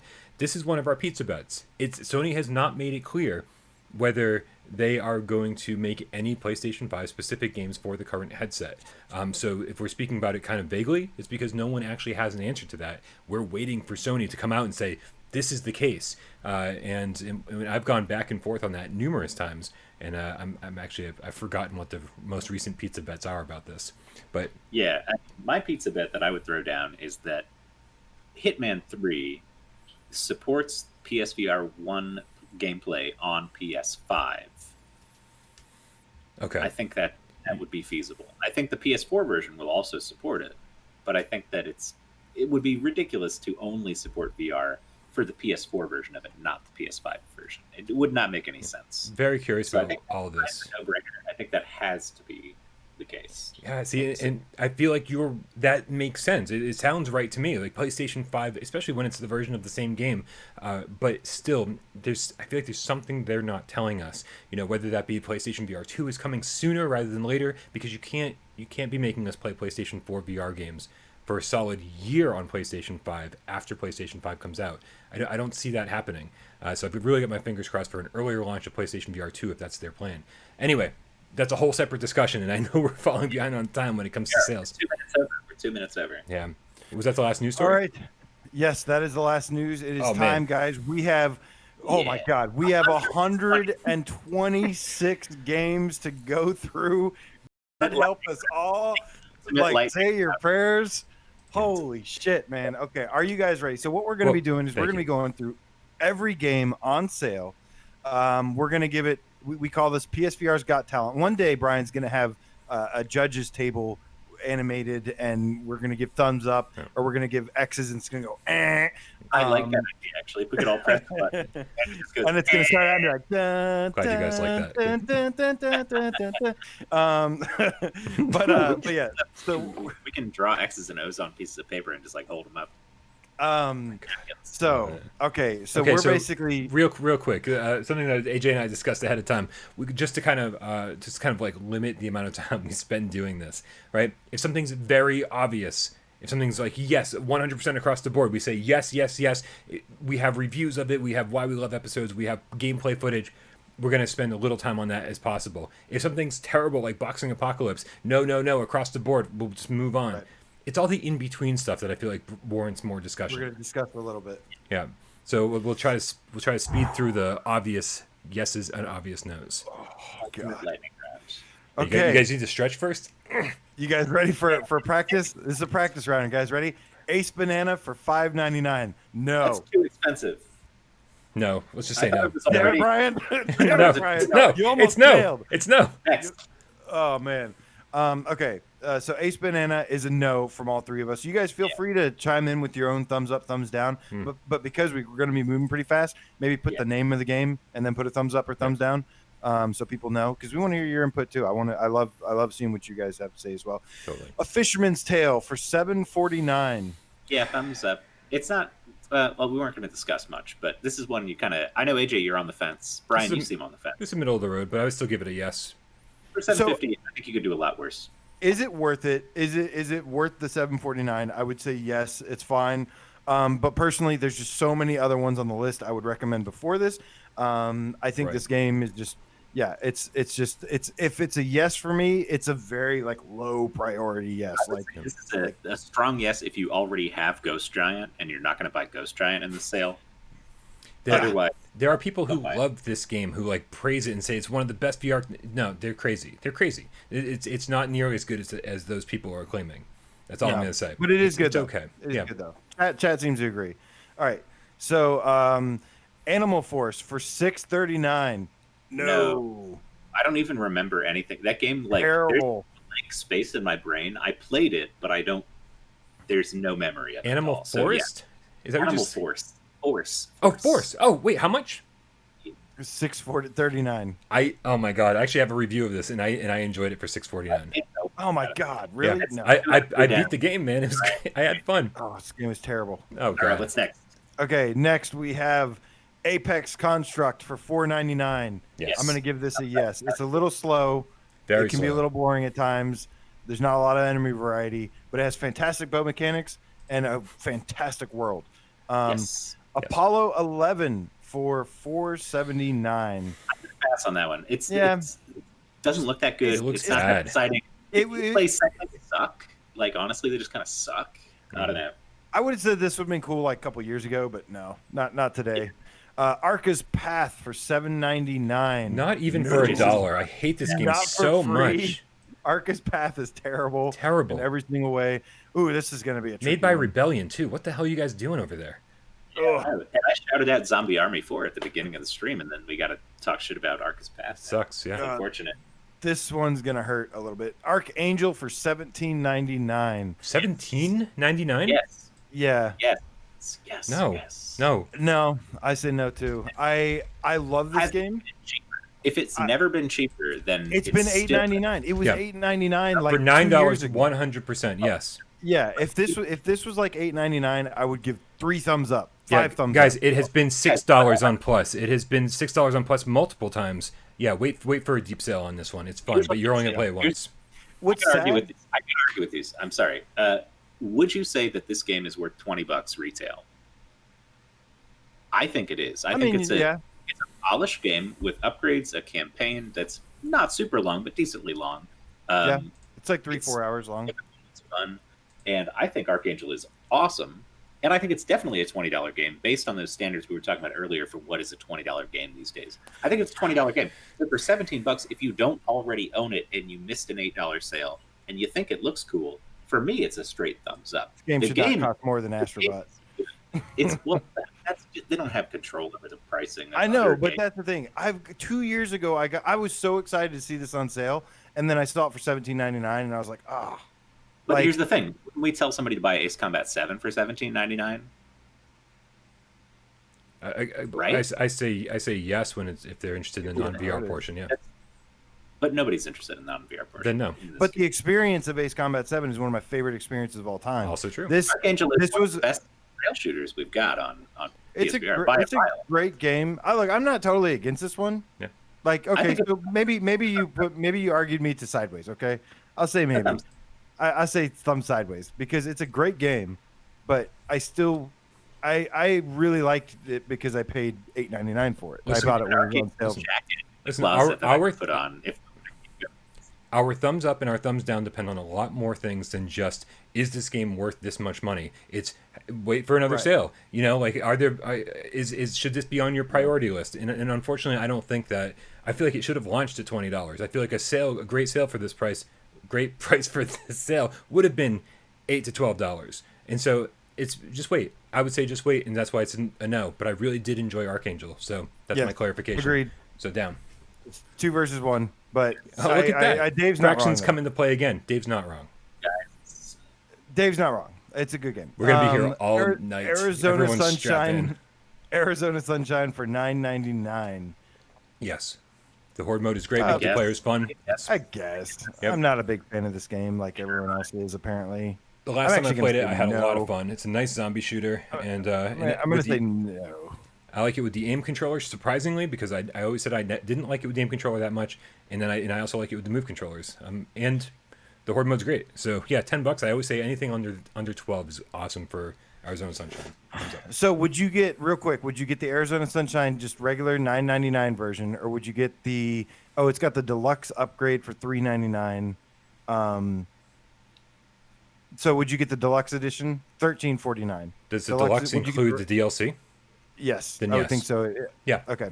So you're saying go for the deluxe. Go for the deluxe upgrade. The DLC is decent. It's just more Arizona Sunshine, but it's worth it. I think it's fine, but I'm not a fan of Arizona Sunshine, so I'm gonna say no. If you're gonna spend $10 on it, you might as well get the DLC. It'd be silly not to.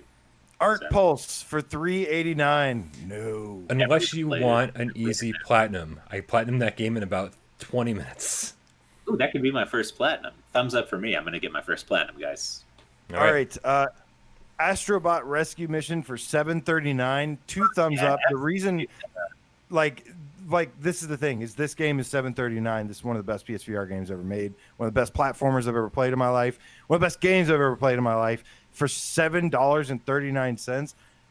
Put a lot of these other games on notice, man. Luckily, hopefully, most of you almost have like if you don't have this already, they're just like handing it to you. Like, Yeah, listen, right. man, it's fine. You didn't buy it already. You didn't buy it full price. No big deal. Just yeah, you can have it. You can have it. It's like if I go to Starbucks and I get a coffee and a little Danish, I've spent as much as Astrobot, which is ridiculous. These were the ones we're supposed to be flying through, guys. These are the easy yes. I know. Dude, we got a quick tip, though. Albo. Big old $20. He says, "Oh fuck it! Did I mention Albo has full locomotion?" It does. Holy shit! Albo has full locomotion. I'm fucking sold right now.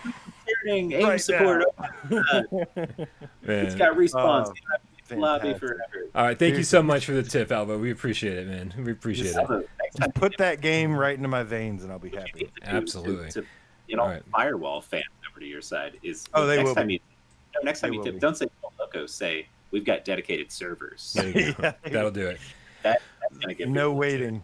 Okay. All right. So Astrobot is. When someone asks you if you should buy Astrobot Rescue Mission, you say yes, Ray. You say yes. I agree.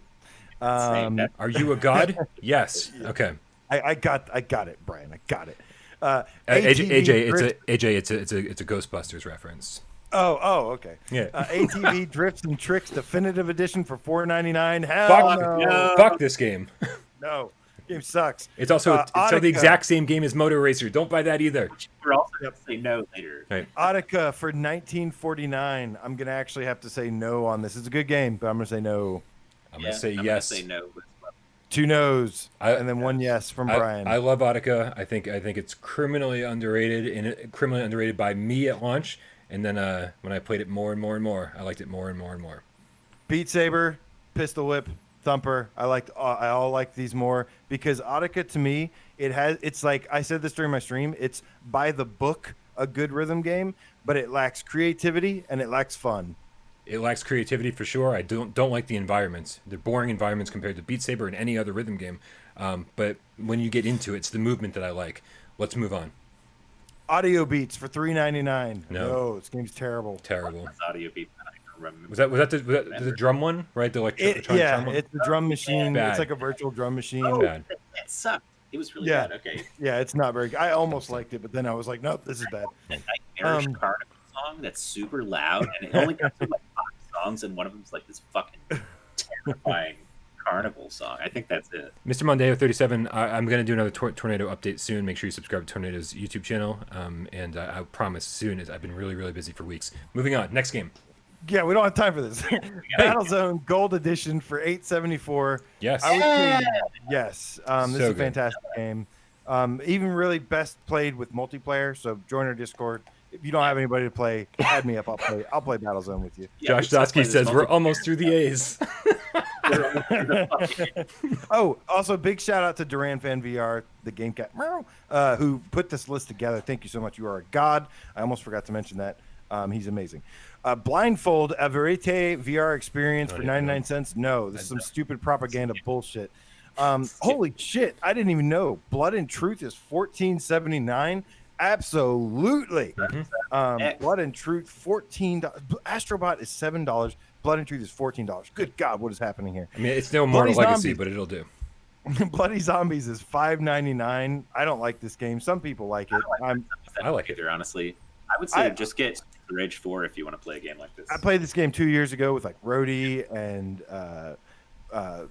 Dr. Doom and a bunch of other people. Doom. And I know. Yeah. Ooh. Bonfire for $1.99. 2 big thumbs up. This is $2 for one of the best PSVR experiences you can get. Yeah. This is how VR experiences should be made. It's amazing sci-fi kind of flick. And there's a platinum trophy. Ali Wong. What's her name? Amy what? Ali Wong. Yeah. Yep. Ali Wong does the voice in it. Fantastic, man. Easy platinum too. Borderlands 2 VR for $24.99. I've been playing the shit out of Borderlands with the aim controller. This game is absolutely fantastic. I'm going to fight for it higher on the top 20 list. Comes with all 16 packs of DLC. Absolutely amazing. Yep. Oh God. Bravo team for $6.59.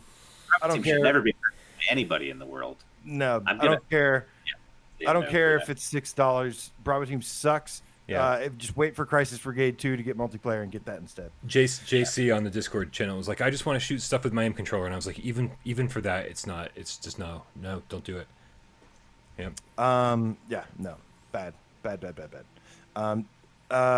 Carnival Games VR for $4.99. Yeah, sure. I think so. Guilty pleasure, thumbs up. I think guilty pleasure is a good way to describe it. It's Yeah. not that great. Yeah. Pretty fun. But does it? It's okay. It's addictive to like win all the toys and to get 3 stars on everything. It's fun. It's cute. The Alley Adventure DLC is $3.99. No. Just stay Avoid away that. DLC sucks. Okay, Castle Storm VR Edition for $5.99. I played this on my stream yesterday and I liked it. It's a pretty good game. Castle it doesn't Storm. need to be VR by Yeah. any means, but if you want to play it, it's If you want like a tower defense game, if you like tower defense, I'd say yes. But overall, nah. I'm saying yes because it's a great game, but I agree with Dave. It does not need to be in VR, and it doesn't actually utilize VR all of that well, except for I think the bonus stages. it's still good, I mean, though. it's nice to have it in a little bit of 3D kind of depth, but it doesn't need to be like that. But thumbs It's up for- $6. I had fun with it for sure. I'm gonna say no, but it's good. It's good. It's okay. Could be worse. Catch and Release for $13.99 with PS Plus. It's $11.99. Hell to the yes. I streamed this one too. Catch and Release. Catch and Release is amazing. I've got over 20 hours in it, and I beat it after like 14 hours. It's like 14 hours to beat the regular game, and then there's like so much end game content. So relaxing. I don't even Absolutely like yes. fishing. I have no desire to go out and fish. This game is so much fun. Thank you for making that point, because people were asking me on my stream last night if I don't like fishing, would I like this? And I'm like, I don't know, because I love fishing. So lots of cats actually came through and they were like, I don't like fishing. This game rocks. And I was like, thank you. There's so much other stuff to do besides the fishing, and the fishing is fun. I just like rowing the boat from one side of the lake to the other. It just feels good. I don't know. Okay. Next we have Cave Digger Riches, $4.99. I never played it, so I'm going to give it a, I don't know, like right in the middle. Okay. This one's tricky. It's AJ, you just played this. I know. And this is the thing, is I feel like I only liked it a little bit because I was streaming it. Like I felt like if I was playing it by myself, it'd be like this really boring, isolated experience. Yeah. And I felt like streaming it made it better. I might change my mind next week on this. I'm going to play this game more, but at this time, at this very moment, I'm going to say no. When you get into it and you start finding all the strange, cool things in the world that like give you all these weird different endings and like kind of trippy things going on, and then adding to the fact that they actually allow you to leave the mine shaft now and go out on this adventure, like you actually get to ride on the train into the caves. There is, I mean, easily 20 hours of gameplay in here, I think, and so I'm going to say yes. I really enjoyed it. It's a little cumbersome. It's got issues, but I think it's really good. It's not a horrible $5 game. $5 games, you could definitely do much worse. Yeah. Joe Gerber says boring. Didn't Jeremy give this a 3? I think he gave it a 3, and I think Gumball's Game Room went into a rage about it. And I agree. I agree with the rage. I don't know if it was Gumball. I apologize if it wasn't you, but if it was you, I agree with you. Yeah. So if people actually rep this game, I'm pretty sure VR Grid kind of liked it. I don't want to put words in his mouth, but I think I'm remembering correctly that he recommended it as well. He's not on the show, so we don't care. He's just box quote. Chess Ultra for 454. No, it's blurry. It's too blurry. You So can't even blurry. tell the pieces apart. Coaster for 449. This game sucks. So boring. No, So slow. absolutely bad. Yep. Terrible. Watch my stream. More entertaining than the game itself. Ooh, Creed Rise to Glory for 749 Yes. and 599 with plus. Yes, Oh, if you 100%. don't, It's such a good deal. And the multiplayer I always say sucks, but still, that's such a good deal. And the single player is really fun. We're It's into fun the to punch seas. it. I got to stretch. We're into the seas. I'm don't worry. I'm taking the mic up with me. Don't worry. I'm up here. Oh man! All right. Yeah. Okay. Dark Legion, the Stretch your best balls. N64 game Right. in VR, is I'm sorry. $3.99. Again, I missed it. Dark Legion, Oh, I $3.99. actually say yeah. I It's think like- Dark Legion is a silly little fun like shooter thing. It's not that bad for $3. It's okay. $3, I would say it's fine. It's like bad Farpoint. Yeah, it's Yeah, but it's so it's bad in a funny way. Like the bosses have the worst B game dialogue. It's hilarious if you are into that sort Commander, kind of thing. Thumbs It's kind down. of entertaining. For me, Thumbs it's a down. thumbs up for $3. Thumbs down. Because I know Thumbs how to down. enjoy that thing. I totally respect that, dude. Totally respect it. Dick Wild for $5.99. if Well, you like a it's the second challenge, yes. The second one on sale. I'm gonna Yes. say I'm gonna say no to this one because the second one is on Okay, sale. yeah. Avoid the first one if you want to play Dick Wild. The second one is leagues better. It's got Yes. co-op. It's much more Dick Wild balanced. 2. It's much So more Dick balanced Wild game. 1, And it's it's not- me and Dave. Okay. No, right? Oh, yeah. And then the Brian, did you second say one- yes? I'm saying yes on both of them. Dick Wild 1 is super crazy challenging, a lot of memorization involved. Don't buy it if you don't want a challenge. It will frustrate the hell out of you, but I enjoyed the challenge. Dick Wild 2, too easy. And I do No, love. it's- No, they It's updated not it. too They easy. updated it. No, I know, It's not too I know, easy. and it's too easy, but it's also a whole lot of fun. I like the multiplayer, I like the upgrade system, and so I think they offer two very, very different things, and I say yes to both of them. Okay. I would say just yes to the second one. The first one I is would say- obnoxiously difficult. I know you might like the challenge, and that's probably why you think the second one's too easy. Because I maybe. gave the fuck up on the first one because it was stupidly difficult, not even fun hard. It was just stupid hard. The second one is balanced a lot better, and I don't think it's too easy by any means. Dick Wild I actually 2, should. thumbs up. Dick Wild 1, nah.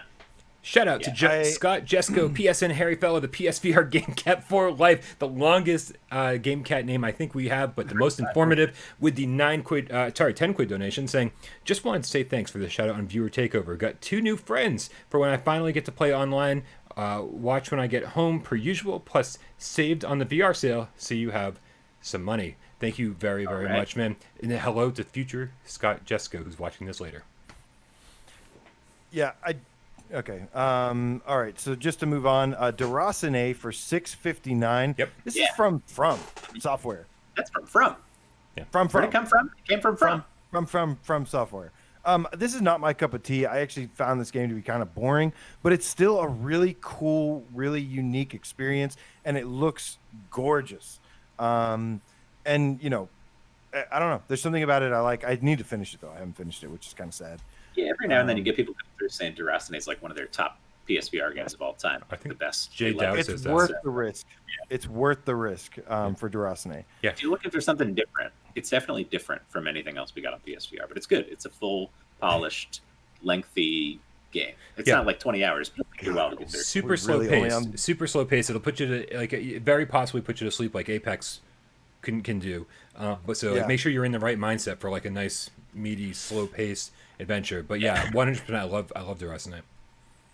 I love you, Nick. All right, so Finish the fucking game, AJ. I'm Nick's voice right now. Dream finish it. Angling. Oh, that's a good platinum stream, Brian. By the way, Dream Angling for $3.99. God, this game is a piece of shit. I was so mad. I got it confused with Fishing Master that I wanted to play really bad. Neither one's that good compared to what we have, but especially Dream Angling is trash. Just Fishing go- Master if is you- a guilty pleasure for me. I got to be honest. if you want to see me rant while I'm playing it, I rarely rant on a live stream because I'm usually in a good mood on a live stream. If you want to see, go to my thing. Actually, David Moore put timestamps in my video. Thank you, David Moore. For the rants? He timestamped my entire video of every game and the price next to the game. What a freaking legend that we guy don't is, pay man. David Moore enough. We really don't. No, we don't. But yeah, go to the Dream Angling. You'll see like I'm like, oh, I'm really excited at first, and then I just get so fucking angry at the end of it. Dying Reborn for $3.99. With PS Plus, it's $2.99. Nah. I have a feeling Brian's gonna say yes. But I'm like, eh. I really like Dying Reborn. Or meh. It definitely has some issues, but for $3 or $4, it's a fun escape room, and it's got a creepy vibe to it. And you guys know I always give a little bit more love to creepy games, so take that into consideration. There's some better. You can't beat the cover of Dying Reborn. That dumbass Fishman face. What I can say is, if you're gonna buy some horror games from here, the ones that we do recommend or not recommend or whatever, definitely stockpile them for next month. I think this is a great opportunity. There's some great horror games available here to pick up for next month and save them. Don't play them yet. So maybe do it for that. But or just buy them all and play them from now until. But I would month. skip Dying Reborn. All right, Eagle Flight for $6.99. Yes. Thumbs up. Yes. This is made by a AAA company. Yeah, dude, I love the exploration. Love the exploration. Yes. Go ahead. Absolutely huge game. Electronauts for $4.99. I take back every bad thing I ever said about this game. Absolute 2 thumbs up. Dave was right. I was wrong. I played this game more recently. We never hear after that. the latest update. I'm always right. No, you're not. But after the latest update, this is one thing, one time. But yeah, absolute 2 thumbs up. Amazing game experience. Espire 1 VR operative for $11.99. I know what the guys are going to say. I don't give a fuck. I'm going to give 2 thumbs up despite them. I will actually say for $11.99. This is not bad for $11.99. Good God. You honestly couldn't pay me to play Espire 1, to be honest. I'd be happy to never play this game. Yeah. I think for $11.99, I'm like, yeah, absolutely pick it up. One thing in the chat, I've noticed a couple times, Justin earlier was like, hey guys, episode 4 of The Boys is live now. And Navarro Shorts is like, side note, NFL's kicking off. Guys, wait till the end of the stream to promote other things people should be watching instead of this. Because people would be like, oh shit, football's on. See you later. It's okay. Listen. This will also be here for you later. So if football or something else is more important, by all means, come back later. We understand. We're here like for 3 hours, man. It's like people.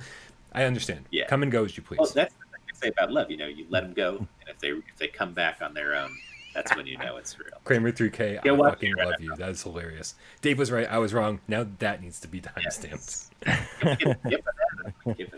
Okay, Everybody's Golf VR for $9.89. Yeah, absolutely. This game has a sliced Achilles heel, bleeding everywhere, which is no multiplayer, no AI. Doesn't matter. It's so relaxing. So much. The gameplay is fantastic.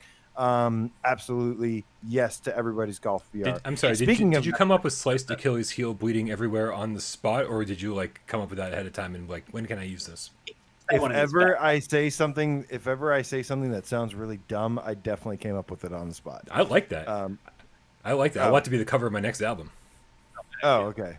All right. Well, speaking of yeses, Farpoint is $9.99. The only way I would ever say no is that it goes on sale for like $7 sometimes. If you don't have it already, $10 to buy it. Just buy it. Yeah. But yeah, Farpoint is literally might be my favorite PSVR game ever. That's not on the top 25 list the same way as you're talking about. Right? It's not my top 25 2 thumbs up to Farpoint. Next. Literally, Saints and Sinners and Farpoint are my 2 favorite PSVR games. That didn't sound like Resident Evil 7. I'm so confused. I know. It's almost as if it was my favorite game and not yours. Wait, are we different people? When did that happen? Oh shit! Firewall 0 hour is $8.59.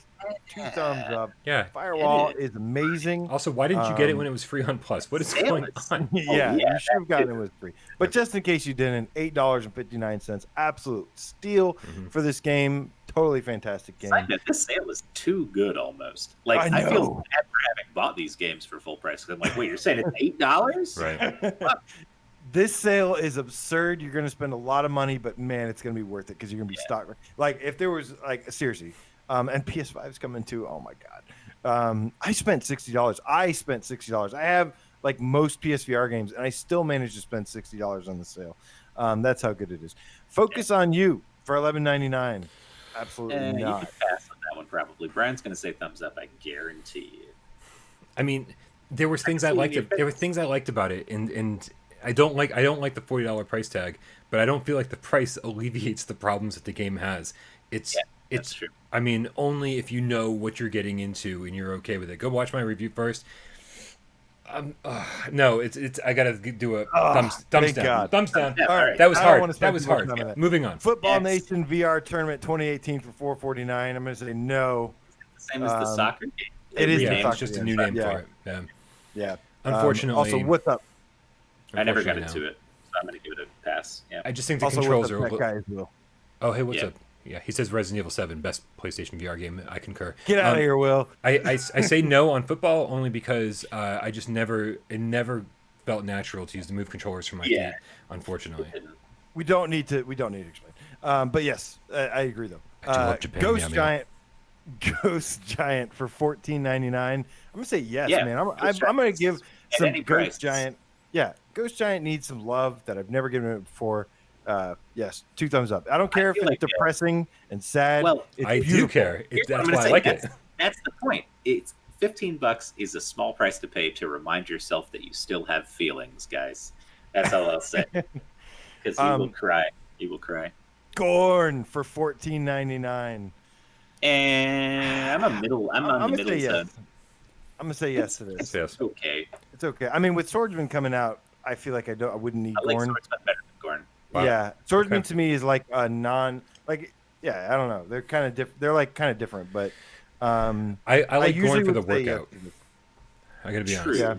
That I had such a fun workout. I was covered in sweat. I had a blast with it. But I think if I wasn't getting a workout from it, or if I didn't care about that element, then I'd probably say no. Gotcha. I have one problem with Gorn. I'm straight down the middle Is that after like 4 or 5 hours, I was done with Gorn, which isn't bad, but I'll give you that. I don't know. I just don't have any desire to go back to it. Gun Club VR for $9.99 with PlayStation Plus. It's $7.49. 2 thumbs up. This game, I've always said this game is good for like even at full price, which is $25. Yeah. Binary Mill makes amazing games. This game is awesome. Gun Club VR is a must-have at this price. Shout out to Johnny Rypop the Stray Cat in the chat with the $7 Canadian donation. He says, "All right, this is one before you say it. Buy Sprint Vector. Tournament incoming. Need 6 more cats for the tournament. I am off to bed. Stay breathtaking. Keep it up, gents." So we're doing a Sprint Vector tournament this month. Do you guys have the dates on that handy? Maybe I don't have the dates. Right. It's not this weekend, is it? I'm so bad at this. I don't think so. Find out. The tournament is coming. But make sure you join our Discord and get in on the tournament. There's only 6 spots left. I'm trying to find it. August 22nd. No, that's a different game. That's a different game. Also not this month. Yes. I know. All right. Somebody want to take over for me? Sure. I might need to switch to like phone and stand up and walk around for a second.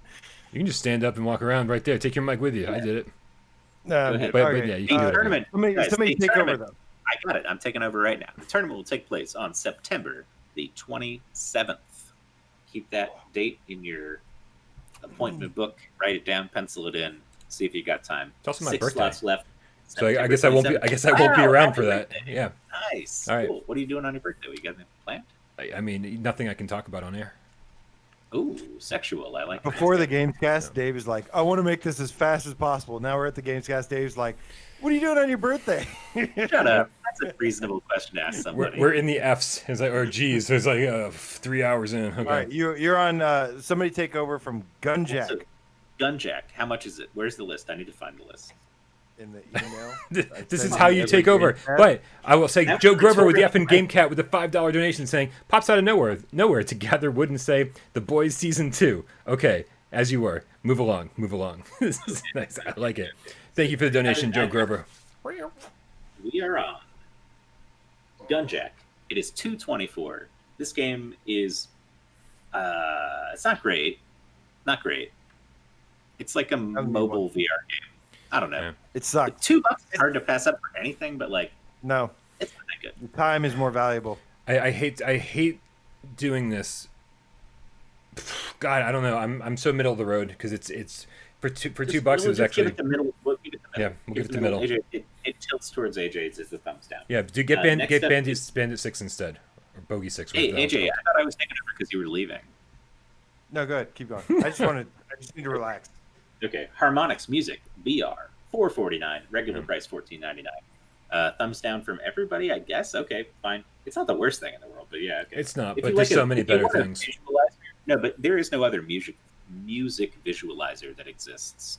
And I'll say that if you're into that concept of like loading songs onto an MP3, getting in VR and vibing out to like a musical visualizer, there isn't anything else like that. You guys never looked at visualizers when you listen to music on like Winamp and shit when you were Yeah, in when I like was in, PlayStation high school. 1. Yeah. yeah, but do you not still listen to music and do you not still like visually stimulating things? Like, I don't know what's wrong with you. Anyways, all I'm saying is it has some cool things you can do. Like, it had the proto tilt brush where you could draw so stuff. Big. Brian. Like, I'm not 12 and I don't do acid anymore, so no. I mean, all I'm saying is this thing We're has speaking from a personal standpoint. Okay, Oh yeah, no, if you're still doing acid, I'm we're- jealous. It's like that's all. you don't have to take acid to think it's cool to have a tilt brush style thing where everything bounces to the pulse of the music and changes color. Whatever. Fuck it. Fine. So Thumbs you're- up. Move on. You guys are wrong. Let's go. Next you're game. saying- Next game. I thought you gave it I a don't thumbs give a down before you changed your I minds. give it a thumbs up. I give it a thumbs up. All right. Or I don't know what I did. You guys were wrong. So Hatsune Miku Project Diva X $17.99. No. Thumbs down. Bad. Yeah, it's Everybody bad. agrees. Oh, Hatsune yeah. Miku VR $14.99. Thumbs down. Also, once again. Yeah, it's boring. DLC. There's 2 Hatsune Miku DLCs. Skip both the DLC. $8.39. Skip them both. Down. And then finally, a good game. Headmaster: The Lost Lessons. Oh, that's just DLC. Headmaster DLC for $4.79.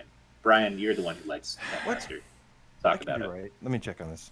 You wrote the list. It is weird. Like I, it's a little strange that they're just not including the DLC. Let me double check that. Right. I mean, I say yes on Headmaster no matter what, though. I love Headmaster. It's so different. I don't think we have anything else like it, to be honest. Depends on the price for me. Headmaster is still $20. It is just the DLC, so no. Man, that sucks. I mean, hopefully at this point you already own Headmaster, so this doesn't seem like that big of a deal. But it doesn't seem like a ton of extra stuff for the price. Still, I got to say yes because No, it's very little. yeah, I'm still saying yes. Headmaster. I'd say yes if it was Headmaster for $4.99. I would also agree with that statement. Yeah. Also, no, I didn't do acid when I was 12. I'm reading the chat. Like, I'm sorry. Danny Dedex, the Stoner VR. Yeah. Yeah. All those days are behind I me, like guys. Dream. Yeah, I mean, I do like the visually stimulating stuff too. I want especially in it to be a dreams, though. game, though. I want it to be something I'm actually playing, not just something I'm staring at while I'm listening to music. It's True, right? like Polybius Yeah. Res. or Rez, Or Beat true. Saber, or any other game that involves music in some kind of interaction. All right. Yeah, the visualization stuff. Where did bores Dave me. go? Because he made it like one letter and then bailed. Well, he didn't realize how tough your job is, AJ, and then now he's out. He's totally out. Yeah. So okay, want me to take over for you? Yeah, would you? All right, cool. Let's see here. So Honor and Duty. I don't like hearing. I'm sorry. I know I'm cutting you off. I don't like hearing my own voice that often. You're taking over for Dave while I'm taking over for you. I like this. Okay, go ahead. Honor and Duty Arcade Edition, $349. With Plus, it's $209. I say no. Unfortunately, on the Arcade Edition, just there's not a lot there, and there's better things to play, first-person shooter-wise. No. I'm sorry, I can't see you with the list in front of me. I have to hear your voice when you say no. Gotcha. All right. Yeah. No. All right, Honor and Duty D-Day, which is the sequel, the full-fledged one, 16v16, D-Day 749. With Plus, it's $5. $5 with PS Plus, yes. With Plus, absolutely. I say yes no matter what. D-Day is an awesome, fun game. So the only... Yeah. Did you guys say plus thumbs up on Arcade Edition or no? No. I would say down on thumbs Arcade. down on Arcade. Yeah. Thumbs up on Arcade. D-Day, yes. Yeah. All right. Dave, are you taking over for the list, or you want me to keep going? I guess I can, yeah. Hotel R&R is the next one for $13.19. I actually have to say, What? I don't know. I don't know. I didn't get that into this game. What? Oh I'm giving my it a thumbs God. up. I loved this. Oh It was my a lot I of would fun. like it Hotel under. R&R. I'd like it for sub 10. 10 or less would be good. 13. It's already 20. You're saving $6. Who cares? I don't know. Oh God, I love that game. Yeah, R&R is a lot of fun. Straight to the road. Yeah, I love how, and you guys are gonna hate me for talking about this, but it's I love at the beginning where you're just like, oh man, this doesn't feel very destructible. It doesn't seem like it's very open ended, or I don't get a lot of freedom to do stuff. And then as you progress, you're like, holy shit, I just blew up that whole side of the room. So yeah, I love how that feels when you're like gradually finding better ways to destroy things. It's a lot of fun. Yeah, it didn't grab me for whatever reason. Love it. More Legacy, the Jade Cipher for $9.99. Surprisingly enough, I'm going to give this a thumbs up. For Wow. $10. It's Finally, $10. he's come to the dark side. I mean, I'm not going to recommend it to people, but if you want to play it, it's half price. Play it for $10. It's on top 25 list. Yeah, for Sure good it is, reason. I'm sure. Somebody must have known what they were talking about. I love that. I love Immortal Legacy. Next up.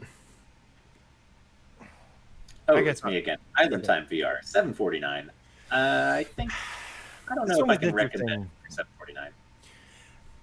I know, right? Like, I feel like this game is great for but it's so like the experience. I think the experience is really cool, but I don't think the experience is worth $7.49. Like, I feel like this game needs to be $2 and be like 100 times yes. Yeah, it feels like a $5 game to me. $5 Yeah. is my sweet spot for this Yeah. one. $5. $5, yeah. So even though I enjoyed it, I'm still giving it a thumbs down. I thought Greg Yes. Miller's Call of the Crab was actually a lot of fun, and figuring I out did different too. ways to play it was great. But yeah, the excitement wears off pretty quickly. I definitely So- enjoyed it more than I thought I would. God, this list is so long. Okay, the next one, Jupiter and Mars, also $7.49, and this one is similar to the last one. For me, I'm going to say I don't think I can recommend it. It's a good price, but it's not a game that I enjoyed, I so would I say can't yes. recommend it. Yeah, for $7.49, I'd say yes. If it It's was just anything 'cause more, you- I'd say no. Is that just because you own their T-shirt? I love that T-shirt so much. It's a good T-shirt. It's a better T-shirt than it is a game. I'll tell you that. I'll say this: I love collectathons, and I hated collecting things in this game. I thought it was so boring. It wasn't really the collectathon that I liked. I mean, I liked going around freeing the animals from the different environments. I liked the stealth sections. My biggest complaint about this game at launch was how freaking blurry it was, and they patched that out. And it doesn't have the most impressive graphics, but at least it's not a blurry, awful mess anymore. And that was my number one concern. I always said from the beginning, if they fix this blur, I would recommend it. I'm staying true to my word. Absolutely. All right, guys, we're not even halfway through the alphabet. Not anywhere near it. We're on Killing Floor Incursion, $7.99. That's a thumbs up. Killing Floor Incursion, $7.99. Yeah, Fix no the questions multiplayer bug. asked. 100% Yes, awesome. continue. Next one. Kona VR add-on, $2.39. It's not the bundle, which is odd, but Kona in general, what do you guys think? AJ says thumbs down. I think Brian and I would say thumbs up for Kona. Yeah. Let's move to the next one. Wait. So the game's not on sale? Blurry and boring. Okay, VR add-on. that's weird. Conrad's Kitten is $5.99. I'm gonna say if medium. I'm gonna go middle. I'm kind of like medium middle. middle. I'm gonna go middle on this one. Mostly. I want to say yes, but I can't. Did you ever play on stuffed animal mode?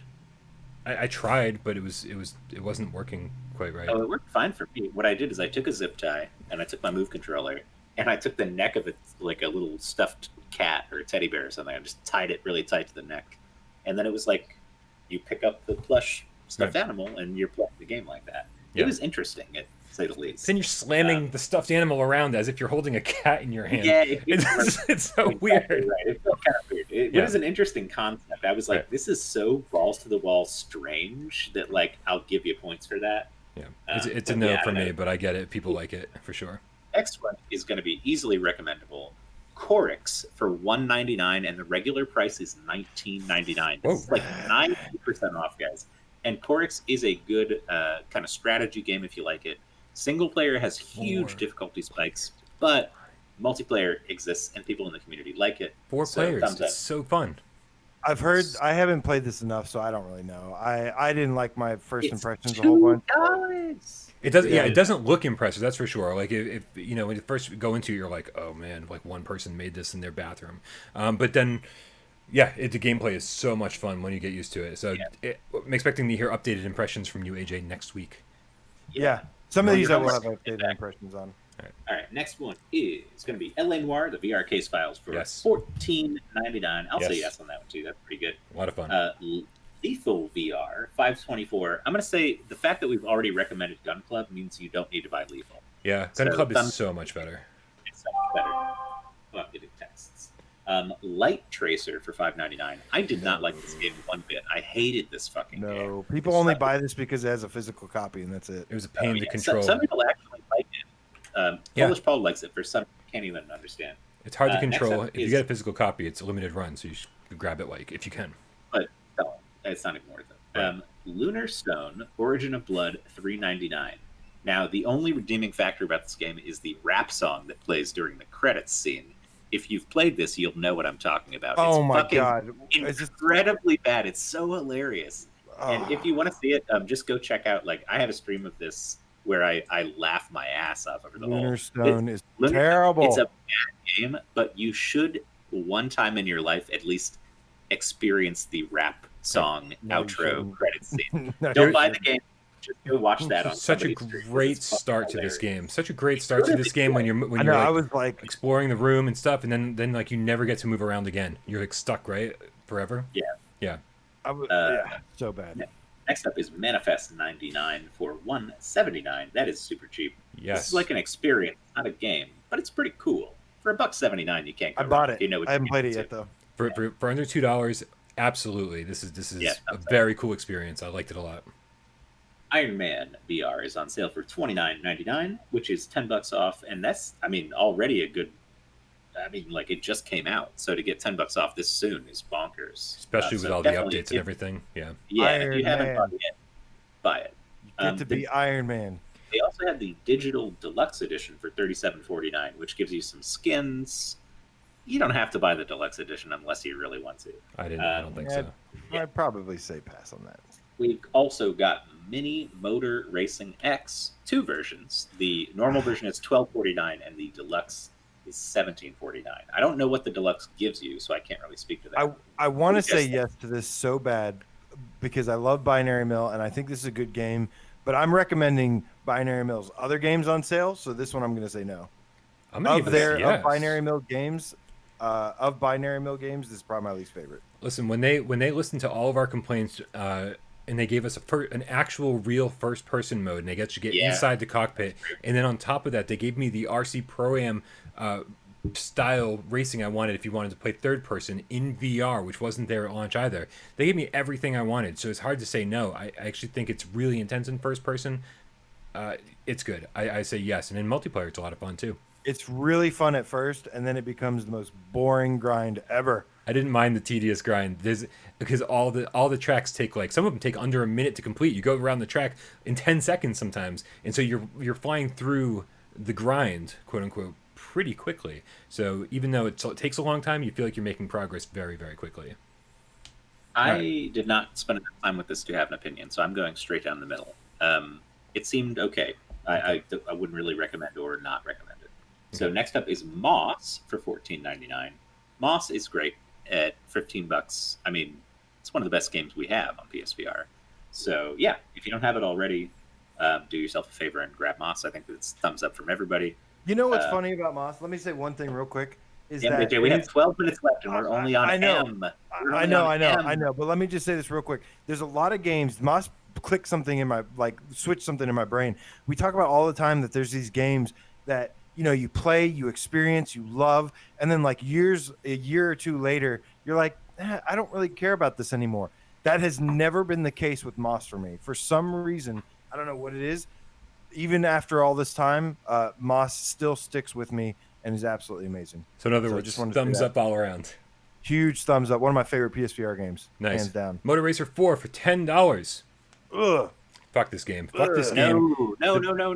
Fuck Motor Racer. Right? The same Bad thing we game. said about ATX Drift and Tricks. It's the same game. Same game. And Same it's game. bad. And it's not the full game. You don't even get to actually do the campaign. It's just, hey, here's some practice runs that you... Yeah, it's awful. Moving on. It's terrible. Next is the End Dreams VR bundle. Brian, remind me. Do you know off the top of your head? $29.99. It's like perfect and shooty fruity. Well, it's And got perfect No, Shooty no, Fruity. Wait, Shooty Fruity's not in it, is it? Because that might Is it change the my opinion. Assembly? Is it the assembly or which one The, is it? the Yeah, it is the assembly, assembly. perfect, Corix, I There's think. one. I don't remember now. while you guys Sorry. figure that out, Dominic Romero 14 with the $4.20 donation says 420. Smoke them if you got them. There we go. Okay, so this is a 4-game bundle, and it is Shooty Fruity, the assembly, perfect, and Bloody Zombies. Actually, not the ones I was thinking. So It's That's $30 on sale that's though. way too much. Right. That's It's way- $30 on sale. for Right, 'cause- Shooty Fruity. It's Perfect. usually $60. That's There's ridiculous. there's like one really good game in there. Wait. There's one decent game in there. Assembly is And then there- amazing. Okay, well then, Shooty Fruity is Okay. amazing. perfect And and Bloody Shooty Zombies. Fruity is amazing, but I'd wait for Shooty Fruity to go on sale like it just was. It might Totally. still be on sale. Totally. You can absolutely wait until those go on sale individually. Yeah. Don't end up with a bunch of crap for $30. too much money. $30 is bonkers. The fact they charge 60 for it regularly also is kind of ridiculous. Yeah. But the NBA 2K VR experience, $749. Don't buy that. Don't buy that. Well- Big thumbs down. When it's like $2 or it's $3, not- I think it's kind of fun. It But yeah, has not been for this $2 or much $3 money. before. It has been $2 or $3. Yeah. Next up is Neon Wall, $5.99. It's one of those games that has no reason to be in VR. Not worth your time. I don't even like the puzzles. It's not. I Yeah, don't it's enjoy not, it. not that good. It's all right. I actually appreciated the game because it's very unique and like weird, and it reminds me of a PS1 game, but still. Now, this one, I think, That's not a compliment these days. yeah. I love So PS1, this- but no. This next one is one that I think we will all agree on as being finally a positive, recommendable game, which is No Heroes Allowed VR Absolutely. for $9.89. I love this. No game. Heroes Allowed. We don't talk about this much. People don't talk about it much, but it's like a kind of like a hero-based, or you're like an anti-hero. Like an RTS. Yes, like- you're the bad guy. That's Yeah, what I you're the love. bad guy, not even the anti-hero. Yeah. Yeah, and that's kind of fun. And the RTS aspect is pretty cute, pretty fun, pretty simple, straightforward. But Made by also, Japan Studio. no, that's why it looks so goddamn good. Yeah, it looks It's fantastic. a gorgeous game. Really good art design, really good colors. The characters are kind of fun too. Like, just Yeah. get No Heroes Allowed if The you whole like that the kind whole of RTS. Batman series is like awesome, and this is like one of my favorite ones. It's one of the best. I think it's up there with like Table of Tales for me. Nice. Yeah, it's really polished. It's very cool. So next up is One Piece Grand Cruise for $4.99. Nope. I Oh, didn't play God. this one, but my assumption based on everything I've heard is thumbs down. I like One Absolutely Piece. terrible. This is kind of embarrassing. Absolutely terrible. Worst. One of the worst things I've ever played in my life. Gotcha. Wow. Okay. Bad news. Next up is Out of Ammo for $6.74. Corix burned a copy of this game. For viewer That should say takeover. I like that. something. Yeah. Yeah. No progression Somebody- system. Somebody burned a copy of this game just for our entertainment. Yeah. That should tell you how bad this game is. I don't believe the hate. I don't understand the hate. I'm a middle of the road. I thought there was some cool stuff in this game. I liked the God view down to first person view and switching back and forth for an RTS kind of thing where you could embody the guy with the rocket launcher and then go back up to doing tactical stuff at a different scale. And I don't understand why people think it's this terrible train wreck of a game. I think for $6.74, if you watch gameplay and you think, hey, I might like that, it's not the worst thing in the world. So I'm middle of the road on this I one. like I'm not the gonna say- concept, but the zero progression system. You finish a level, you spend like a half an hour, 40 minutes in a level. You come back into the lobby or the whatever the hub, and it's as if you never played it. Nothing has changed. You haven't unlocked anything. Oh, It's I like forgot about that. I it didn't ju- it realize just that's feels like how- you never did anything. It's like, well, what did I just do that for? So no, for that reason enough, alone, fair enough. yeah. Okay, so next up is Paper Beast for $16.49, and if you got PS Plus, it's $14.99.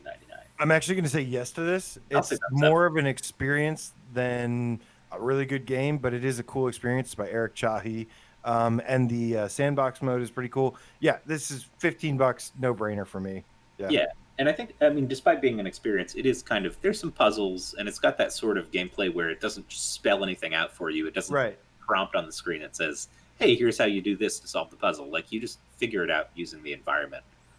So yeah, unfortunately, I would say thumbs up for me. Unfortunately, give me a thumbs down. I'm Really, giving a full thumbs down. I was just bored. I love indie games. I love artistic expression games. I love Eric Chahi.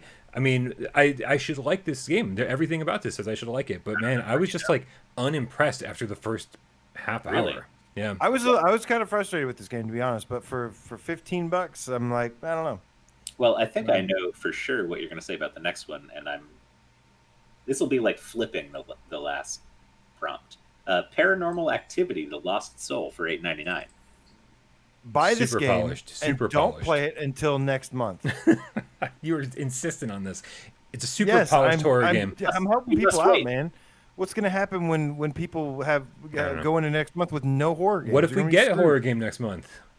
I played this game for the first time on Halloween, and it was awesome. This game to me is one of the dozen, at least, decent but entirely forgettable and forgotten VR horror games for me. I don't remember a single unique aspect of Paranormal Activity as a VR game, as opposed to like all these polished though. It's nice. It's not buggy. No, there's all these run-of-the-mill VR horror games that we've played, and like some of them differentiate themselves. And for me, this one is like a good version of that batch of games that don't differentiate themselves. Is just like the most polished version of it. It didn't do that much for me. I don't totally disagree, but if you don't have anything to play for Halloween, then I totally disagree. I think it's super polished. Every time I play it, I go, "This should be a top 25 game." But you know, that's me and my horror slant. Not that high of praise. It's not that good. It's good though. I do think it's that good. Big thumbs up for me. Okay. Next up is Penn and Teller VR FUUUNU for $7.99. I'm gonna say no on this one. I did a video where like I put my friend into it. And this game is stupid because it expects you to do shit like have your friend put on a VR headset and then smash a raw egg in your fucking living room. Why would I want anyone to do that, even if it's a prank? It's like pranking myself because I got to clean that shit up. All right, let's keep going. The people this is designed for already bought it, and they don't need our opinion. That's why for the rest of the world, they didn't thumbs down. Successfully prank their friends. I'm telling you, their friends were not pranked. I tried it. Des pranked me. Des and I played a bunch of the games, and he pranked me, and it was successful a few times. And but that is, still half of no. It's like, for this prank, you're going to go out and buy like 20 plastic spiders. You know, Des. Like, Des. He already had that shit. He just brought it over. Guys, let's keep going. Okay, we got 420 watching. We had 2,000 before. Damn, we must be getting boring. Okay, next up is Pinball FX2 VR for $5.99. Absolutely. Buy all of these. I'm going to list all these right here, actually. So you got the Walking Dead DLC for $2.09, Ultimate Bundle for $14.99, Season 1 Pack for $9.99, and Universal Classic Pinball for $9.99. Just do it. Just do it. These are usually at least twice that price. The Ultimate Bundle is $30, Season 1 Pack is $25 usually, Universal's $20 usually. So this is the best price you're going to get for a while. And Zen Pinball, I mean, my should have been Pinball this week if I haven't used it recently, because Pinball is great. I've been on a pinball kick, and this is a great version of that. Anyways, these tables get so expensive if you don't buy them on sale. Buy them all on sale. Get everything. Pixel Gear $4.39. What do you guys think? PS Plus $3.29. At one point, I would have said yes. It's no longer. I do like the multiplayer mode, but it's just so. For me, the multiplayer mode gives it a thumbs up. I would say thumbs up for the multiplayer mode. The other thing is it's some of the most precise shooting gallery stuff. Like, it uses one move controller, and for some reason, games that just use one move controller end up being a lot more precise with gun tracking and stuff. I don't know why. But at the beginning, I was like, wow, this game is like really crisp, handles really well, and the multiplayer mode is really good. Pixel Gear, maybe so. Pixel Ripped, 1995, $14.99. What do you think? It's only $5 off the normal price. It's only $5 off, but it's still a good game. I enjoy it. Yes. I'm gonna say yes to this. Yeah. Yep. It's Pixel Ripped, baby. I just like 89 so much more. That's the problem. I know. I like 89 more too, but this is a great. I'm tired of reading these fucking names. All right, cool. But yeah, fantastic game. All right, so next, that's 3 thumbs up for Pixel Ripped. I'd say it's like 3 thumbs up. I still, for me personally, think it's like low priority on this sale. because it's still $15. We're trying to save you money, Right. get the most value for the least price, but still, it should be on your radar at least. PlayStation VR Worlds for $5.99. I actually say yes, man. London Heist was. Oh, Yeah. of course. Well, and the Ocean Descent is something you should have in your back catalog just to show people if they've never seen VR.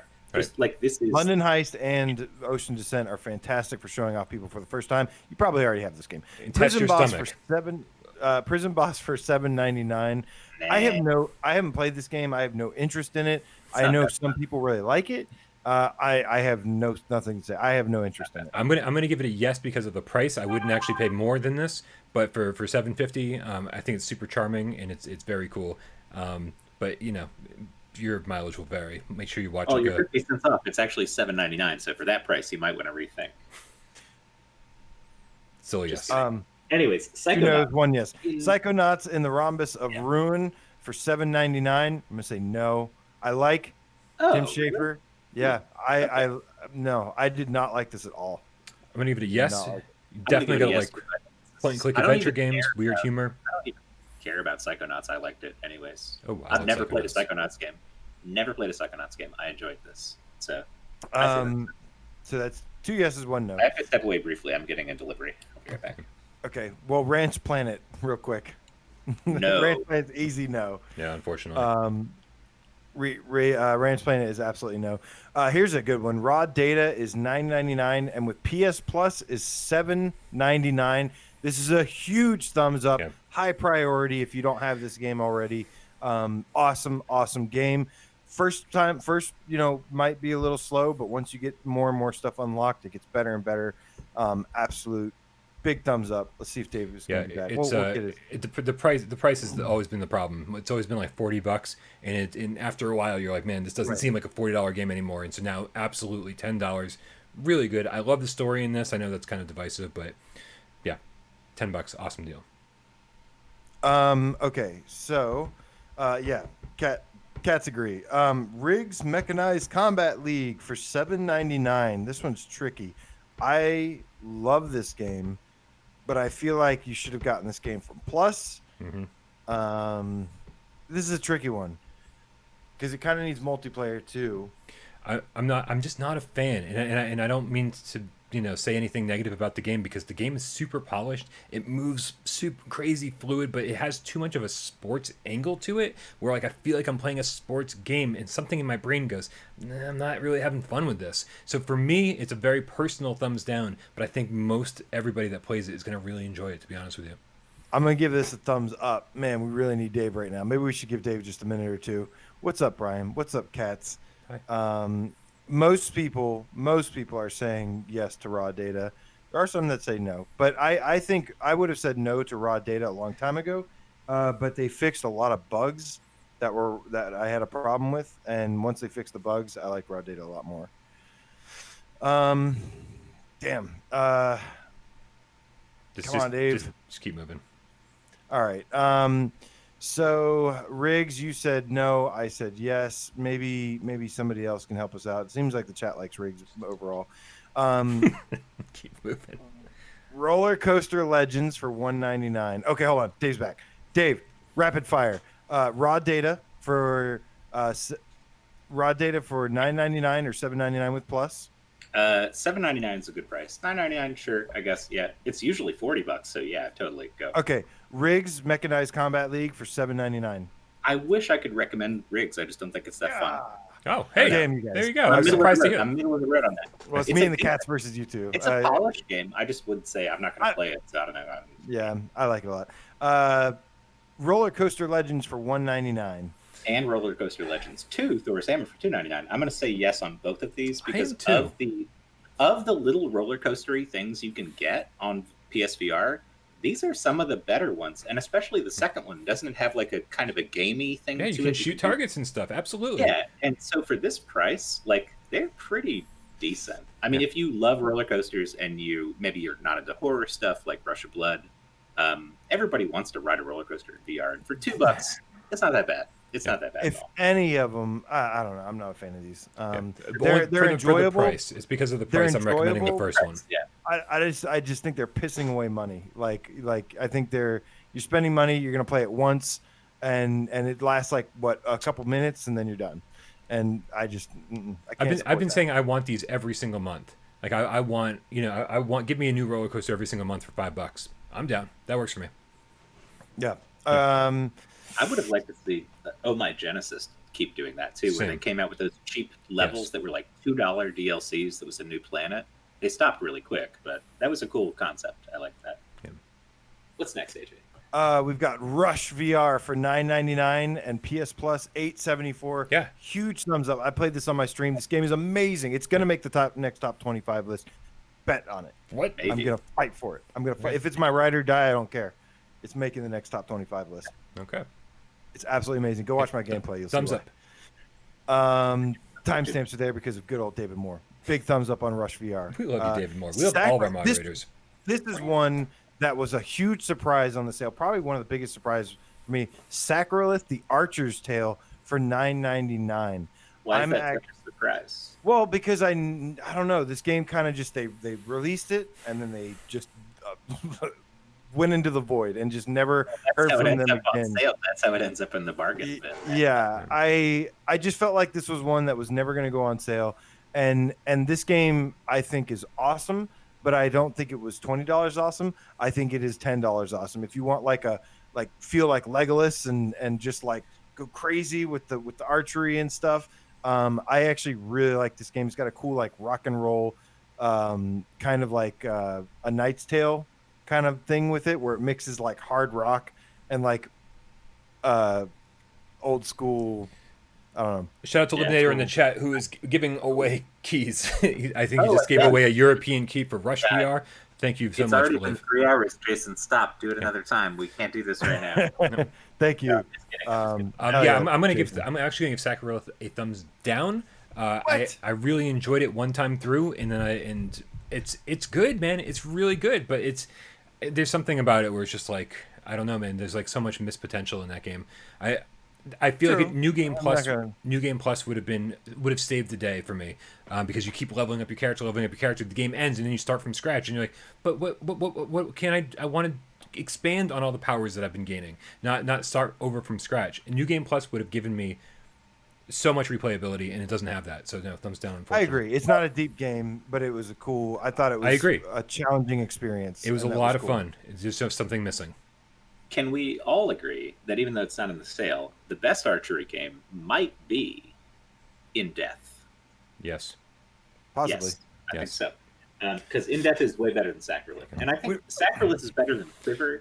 I didn't like Quiver as much as I liked Sacrilith. Quiver sucks. Quiver's broken. Quiver's not very good. So if you really want an archery thing, I guess Sacrilith's not that bad. I'm middle of the road for this. I can agree with you guys. I'm not totally like, oh my, I know I was kind of freaking out at first, but I have a soft spot for Sacrilith. All right, let's keep going. We've got Sirento VR for $18.99. I have a soft spot for this one. It's great, very very fun.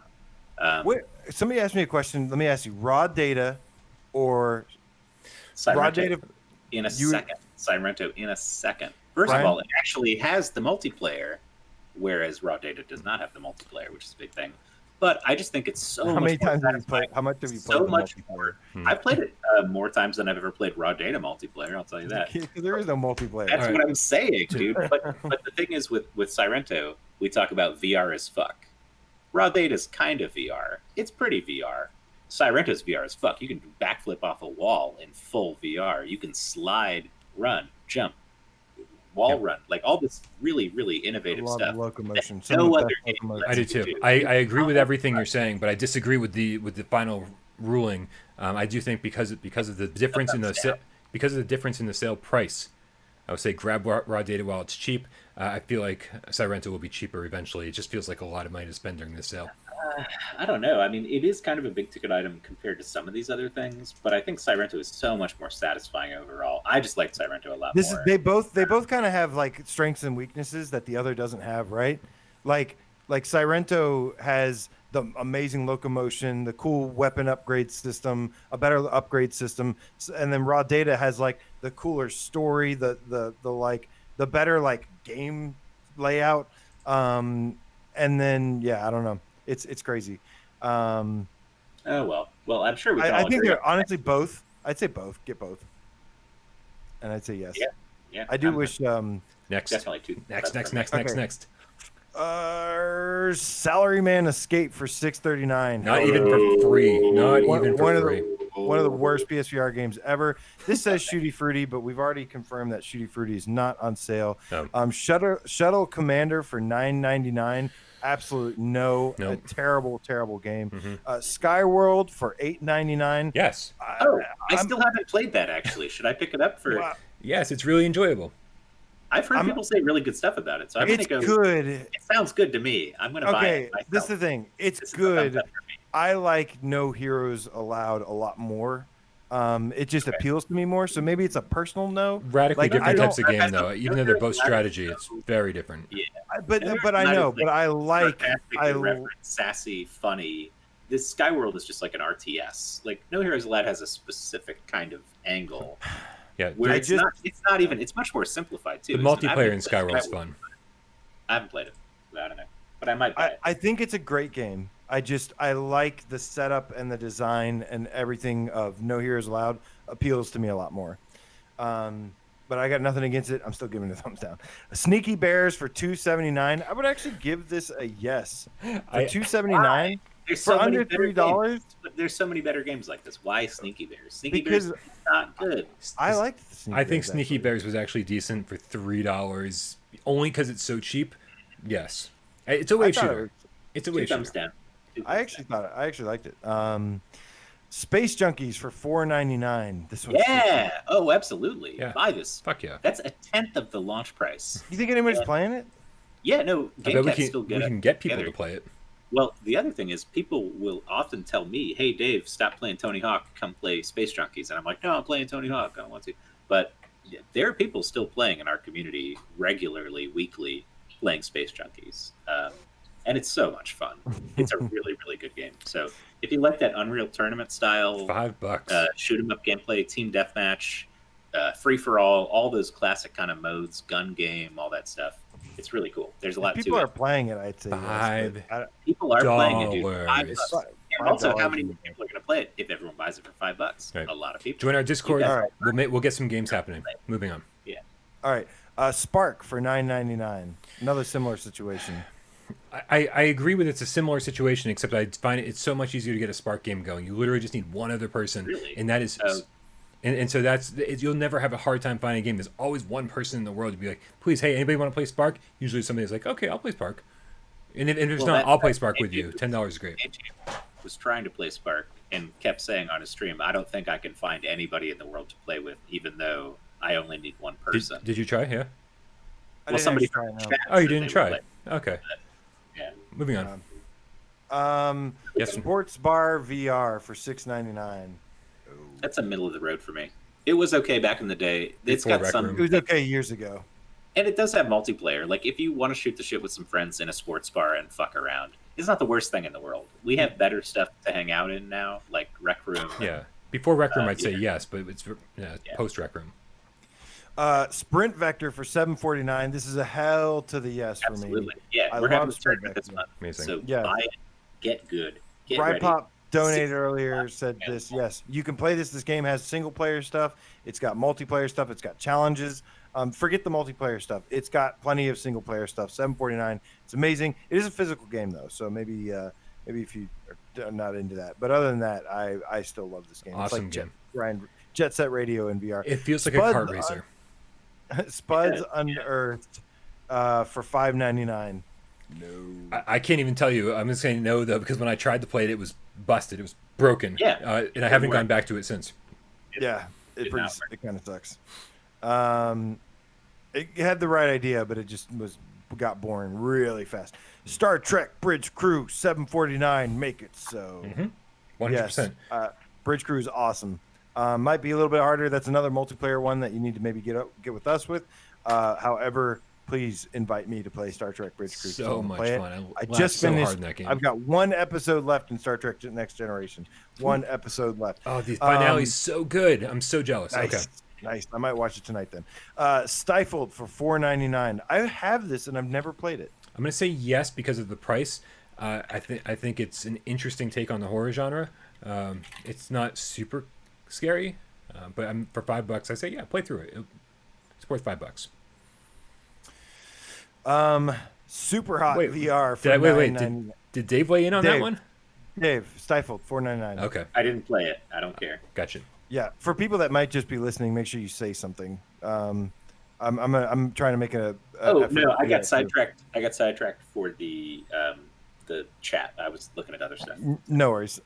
Super Hot VR for $9.99. Hell to the yes, you should have Absolutely. this anyways. And this is amazing. Yeah. Sorry, what game? This is Super Hot. Yes. Sorry. Super Hot. Yep. I'm starting to lose my ability to concentrate.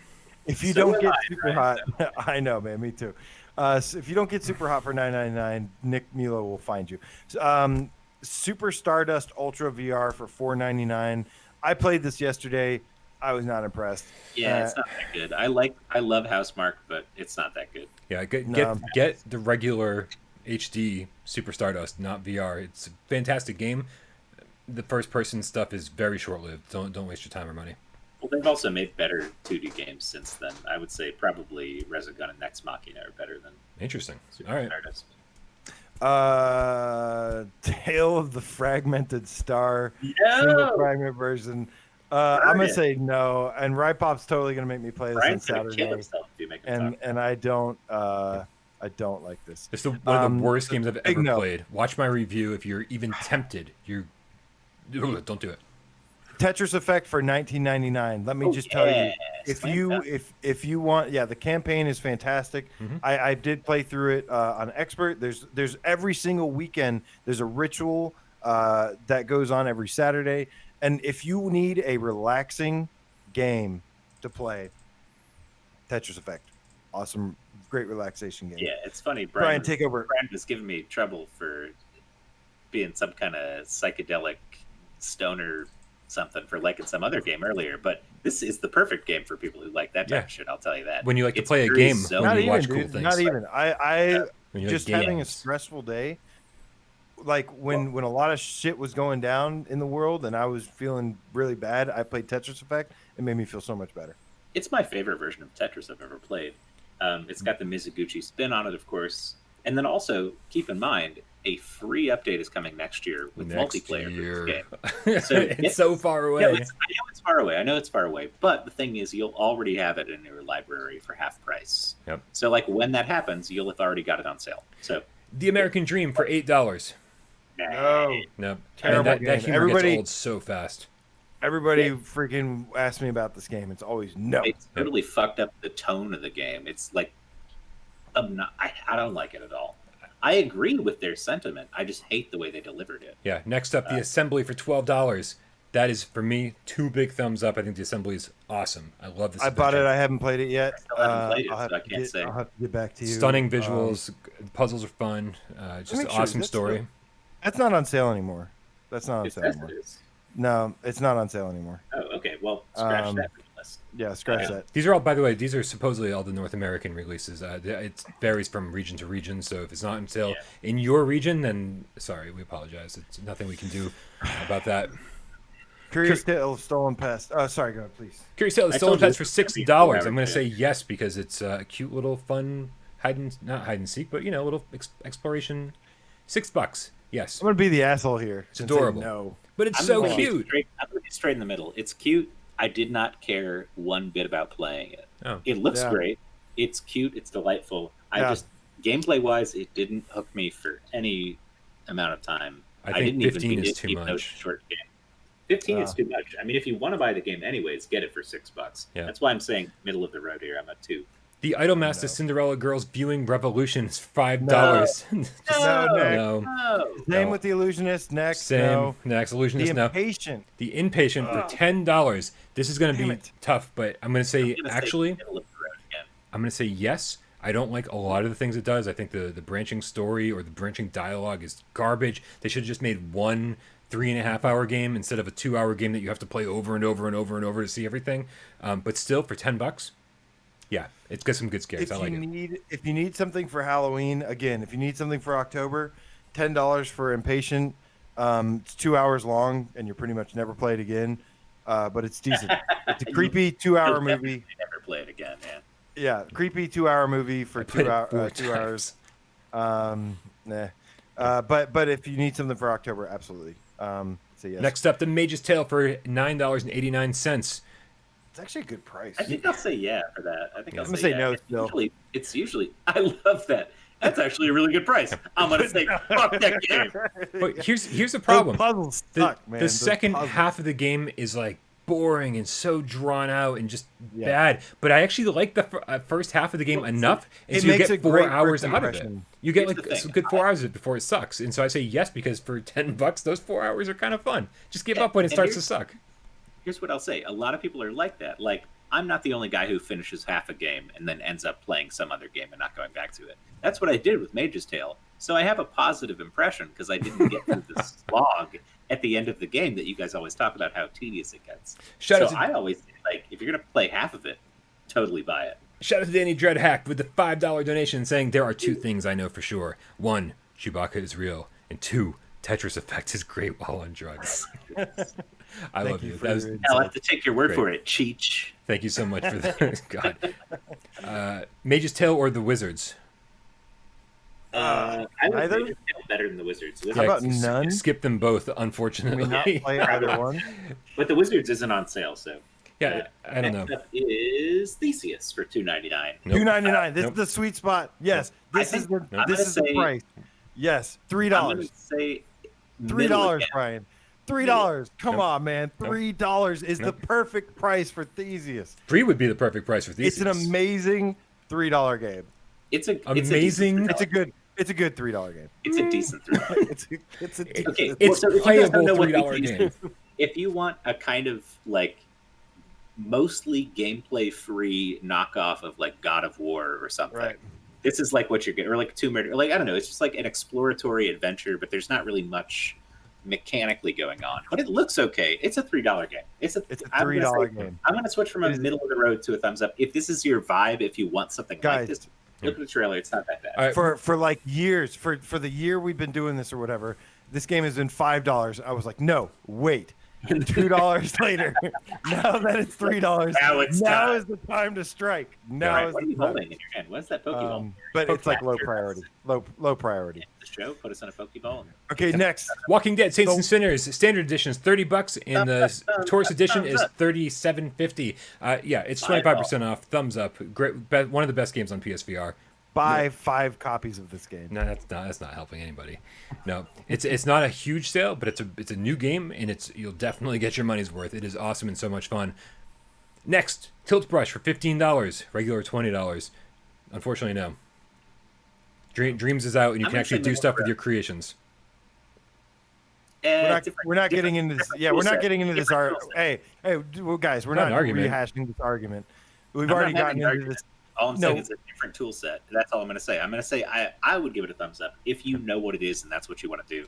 Yeah, if you want to, if you want to pay. Shout out to XPacer X with the $5 donation saying, gotta go. Here's my parting gift. Thank you so much. I hope that becomes a trend. Thank you so much, man. Thank you so much, dude. All right. I got to go take a shit. Here's my parting gift. $5. Moving on, Titanic VR for $7.99, regular $20. I struggle with this because I really do like it, but I think time has not been good to this. I like it It more hasn't than even been out for more than like a year and a half. What do you mean, It was never a matter of time. It's not a launch title. It's not an old game, Titanic VR. Like It was never a matter of time. It's it had always problems. been bad, Brian. I know this is hard to When it came accept. out, It's time had always. not been I like the bad. exploration stuff when you actually get in there. Like all the other stuff, like the lab stuff and the 3D 360 video is crap. Okay, so I got to say no because of that. But I do like the exploration stuff.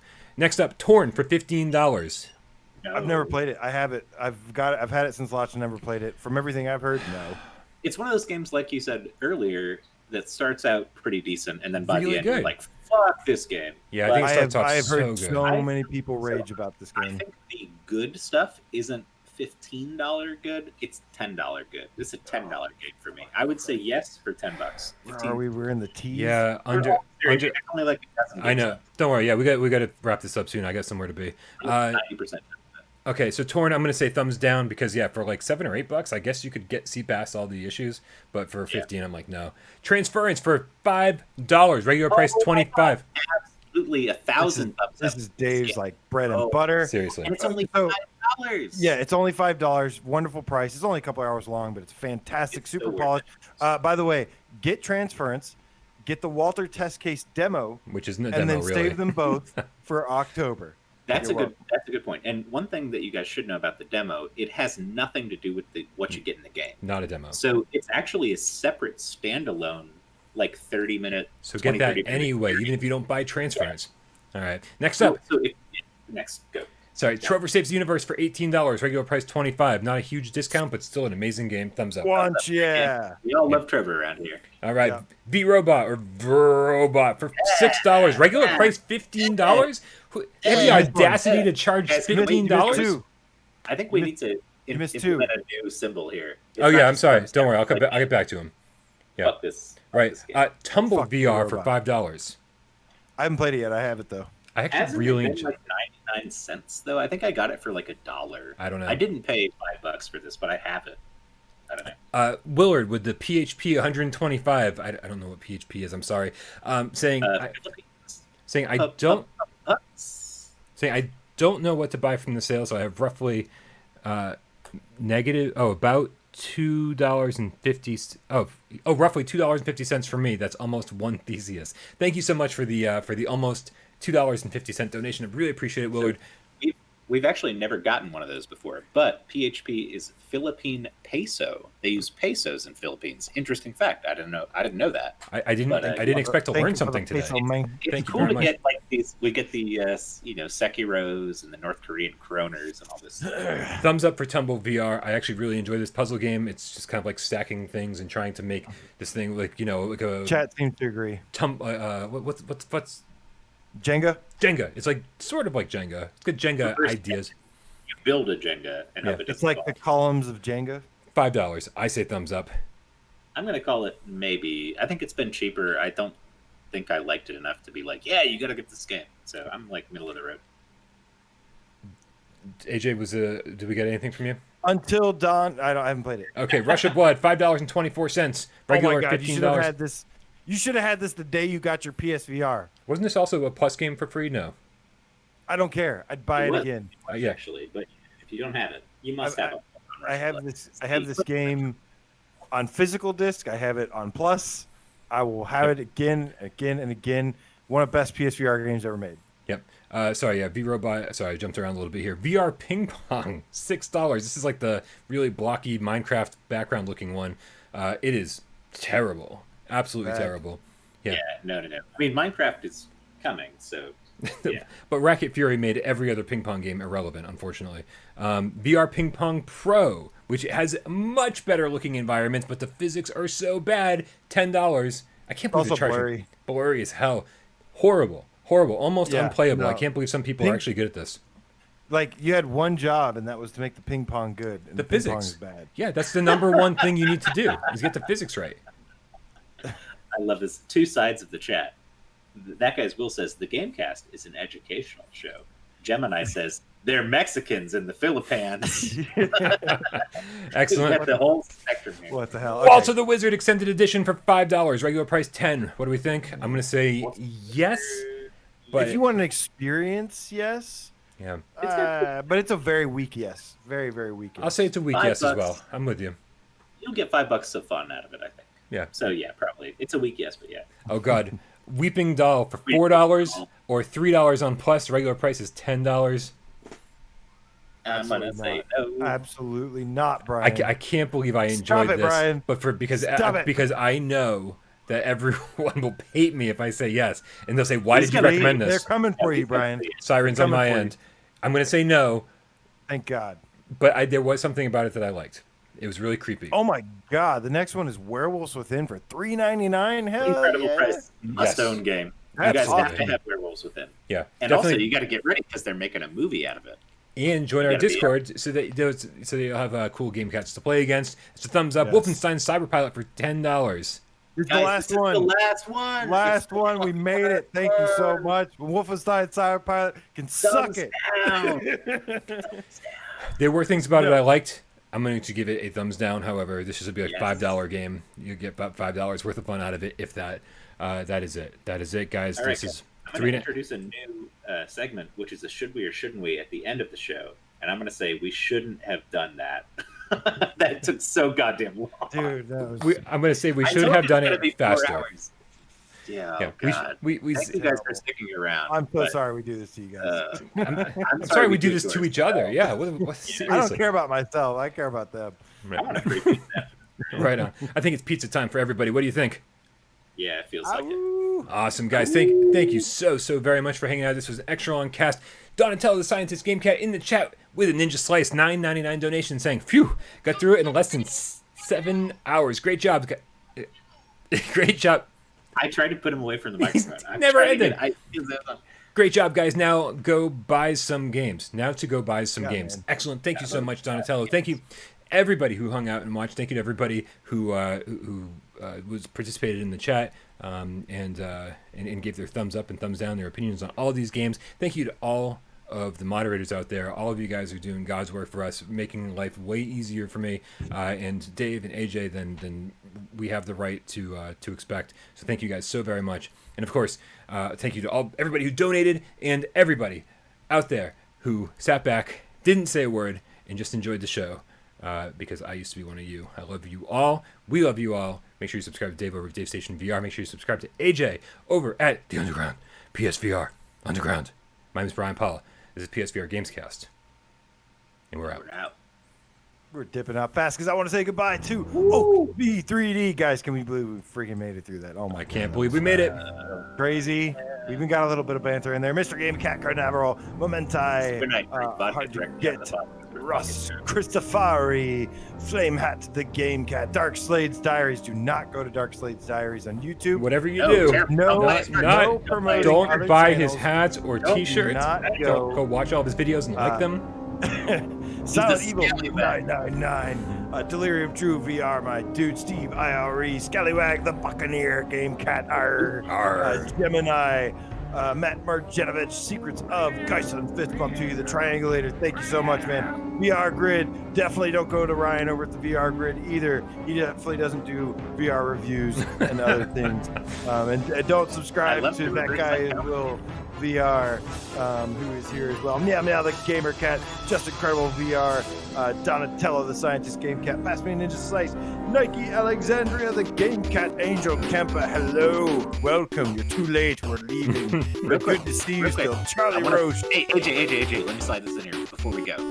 People are setting up Honor and Duty D-Day right now in the chat, so if you have Honor and Duty D-Day, get in there, go play with some people. They're going to have a big game right after this. AJ. It's also $4.99. Salvador Saavedra. What's up, man? Kill Artist won the Dreamweaver. Game Cat. Who else we got here? Let me scroll up a little bit. I'm not done with you guys yet. Hard to get. Johnny. Hey, this is my job, man. This is my job. Johnny No Pockets. Dat Game Cat. I thought it was Who Dat Game Cat. Goldmaster 42. Danny Deadhack. Kramer 3K. I already got some of these. Rody, the Game Cat. Thank you to our trusty mods. Nick Mulo. Thank you to our other mod as well. Void Cat. Meow Meow MF. Guys, I think it's time. Josh Sasky. Dude, it's so pizza time. It's so pizza time. Everybody, go play Honor and Duty D-Day. Join our Discord. We love you all. Meow Meow Meow. Thank you so much for hanging out. God, is this over? Yes.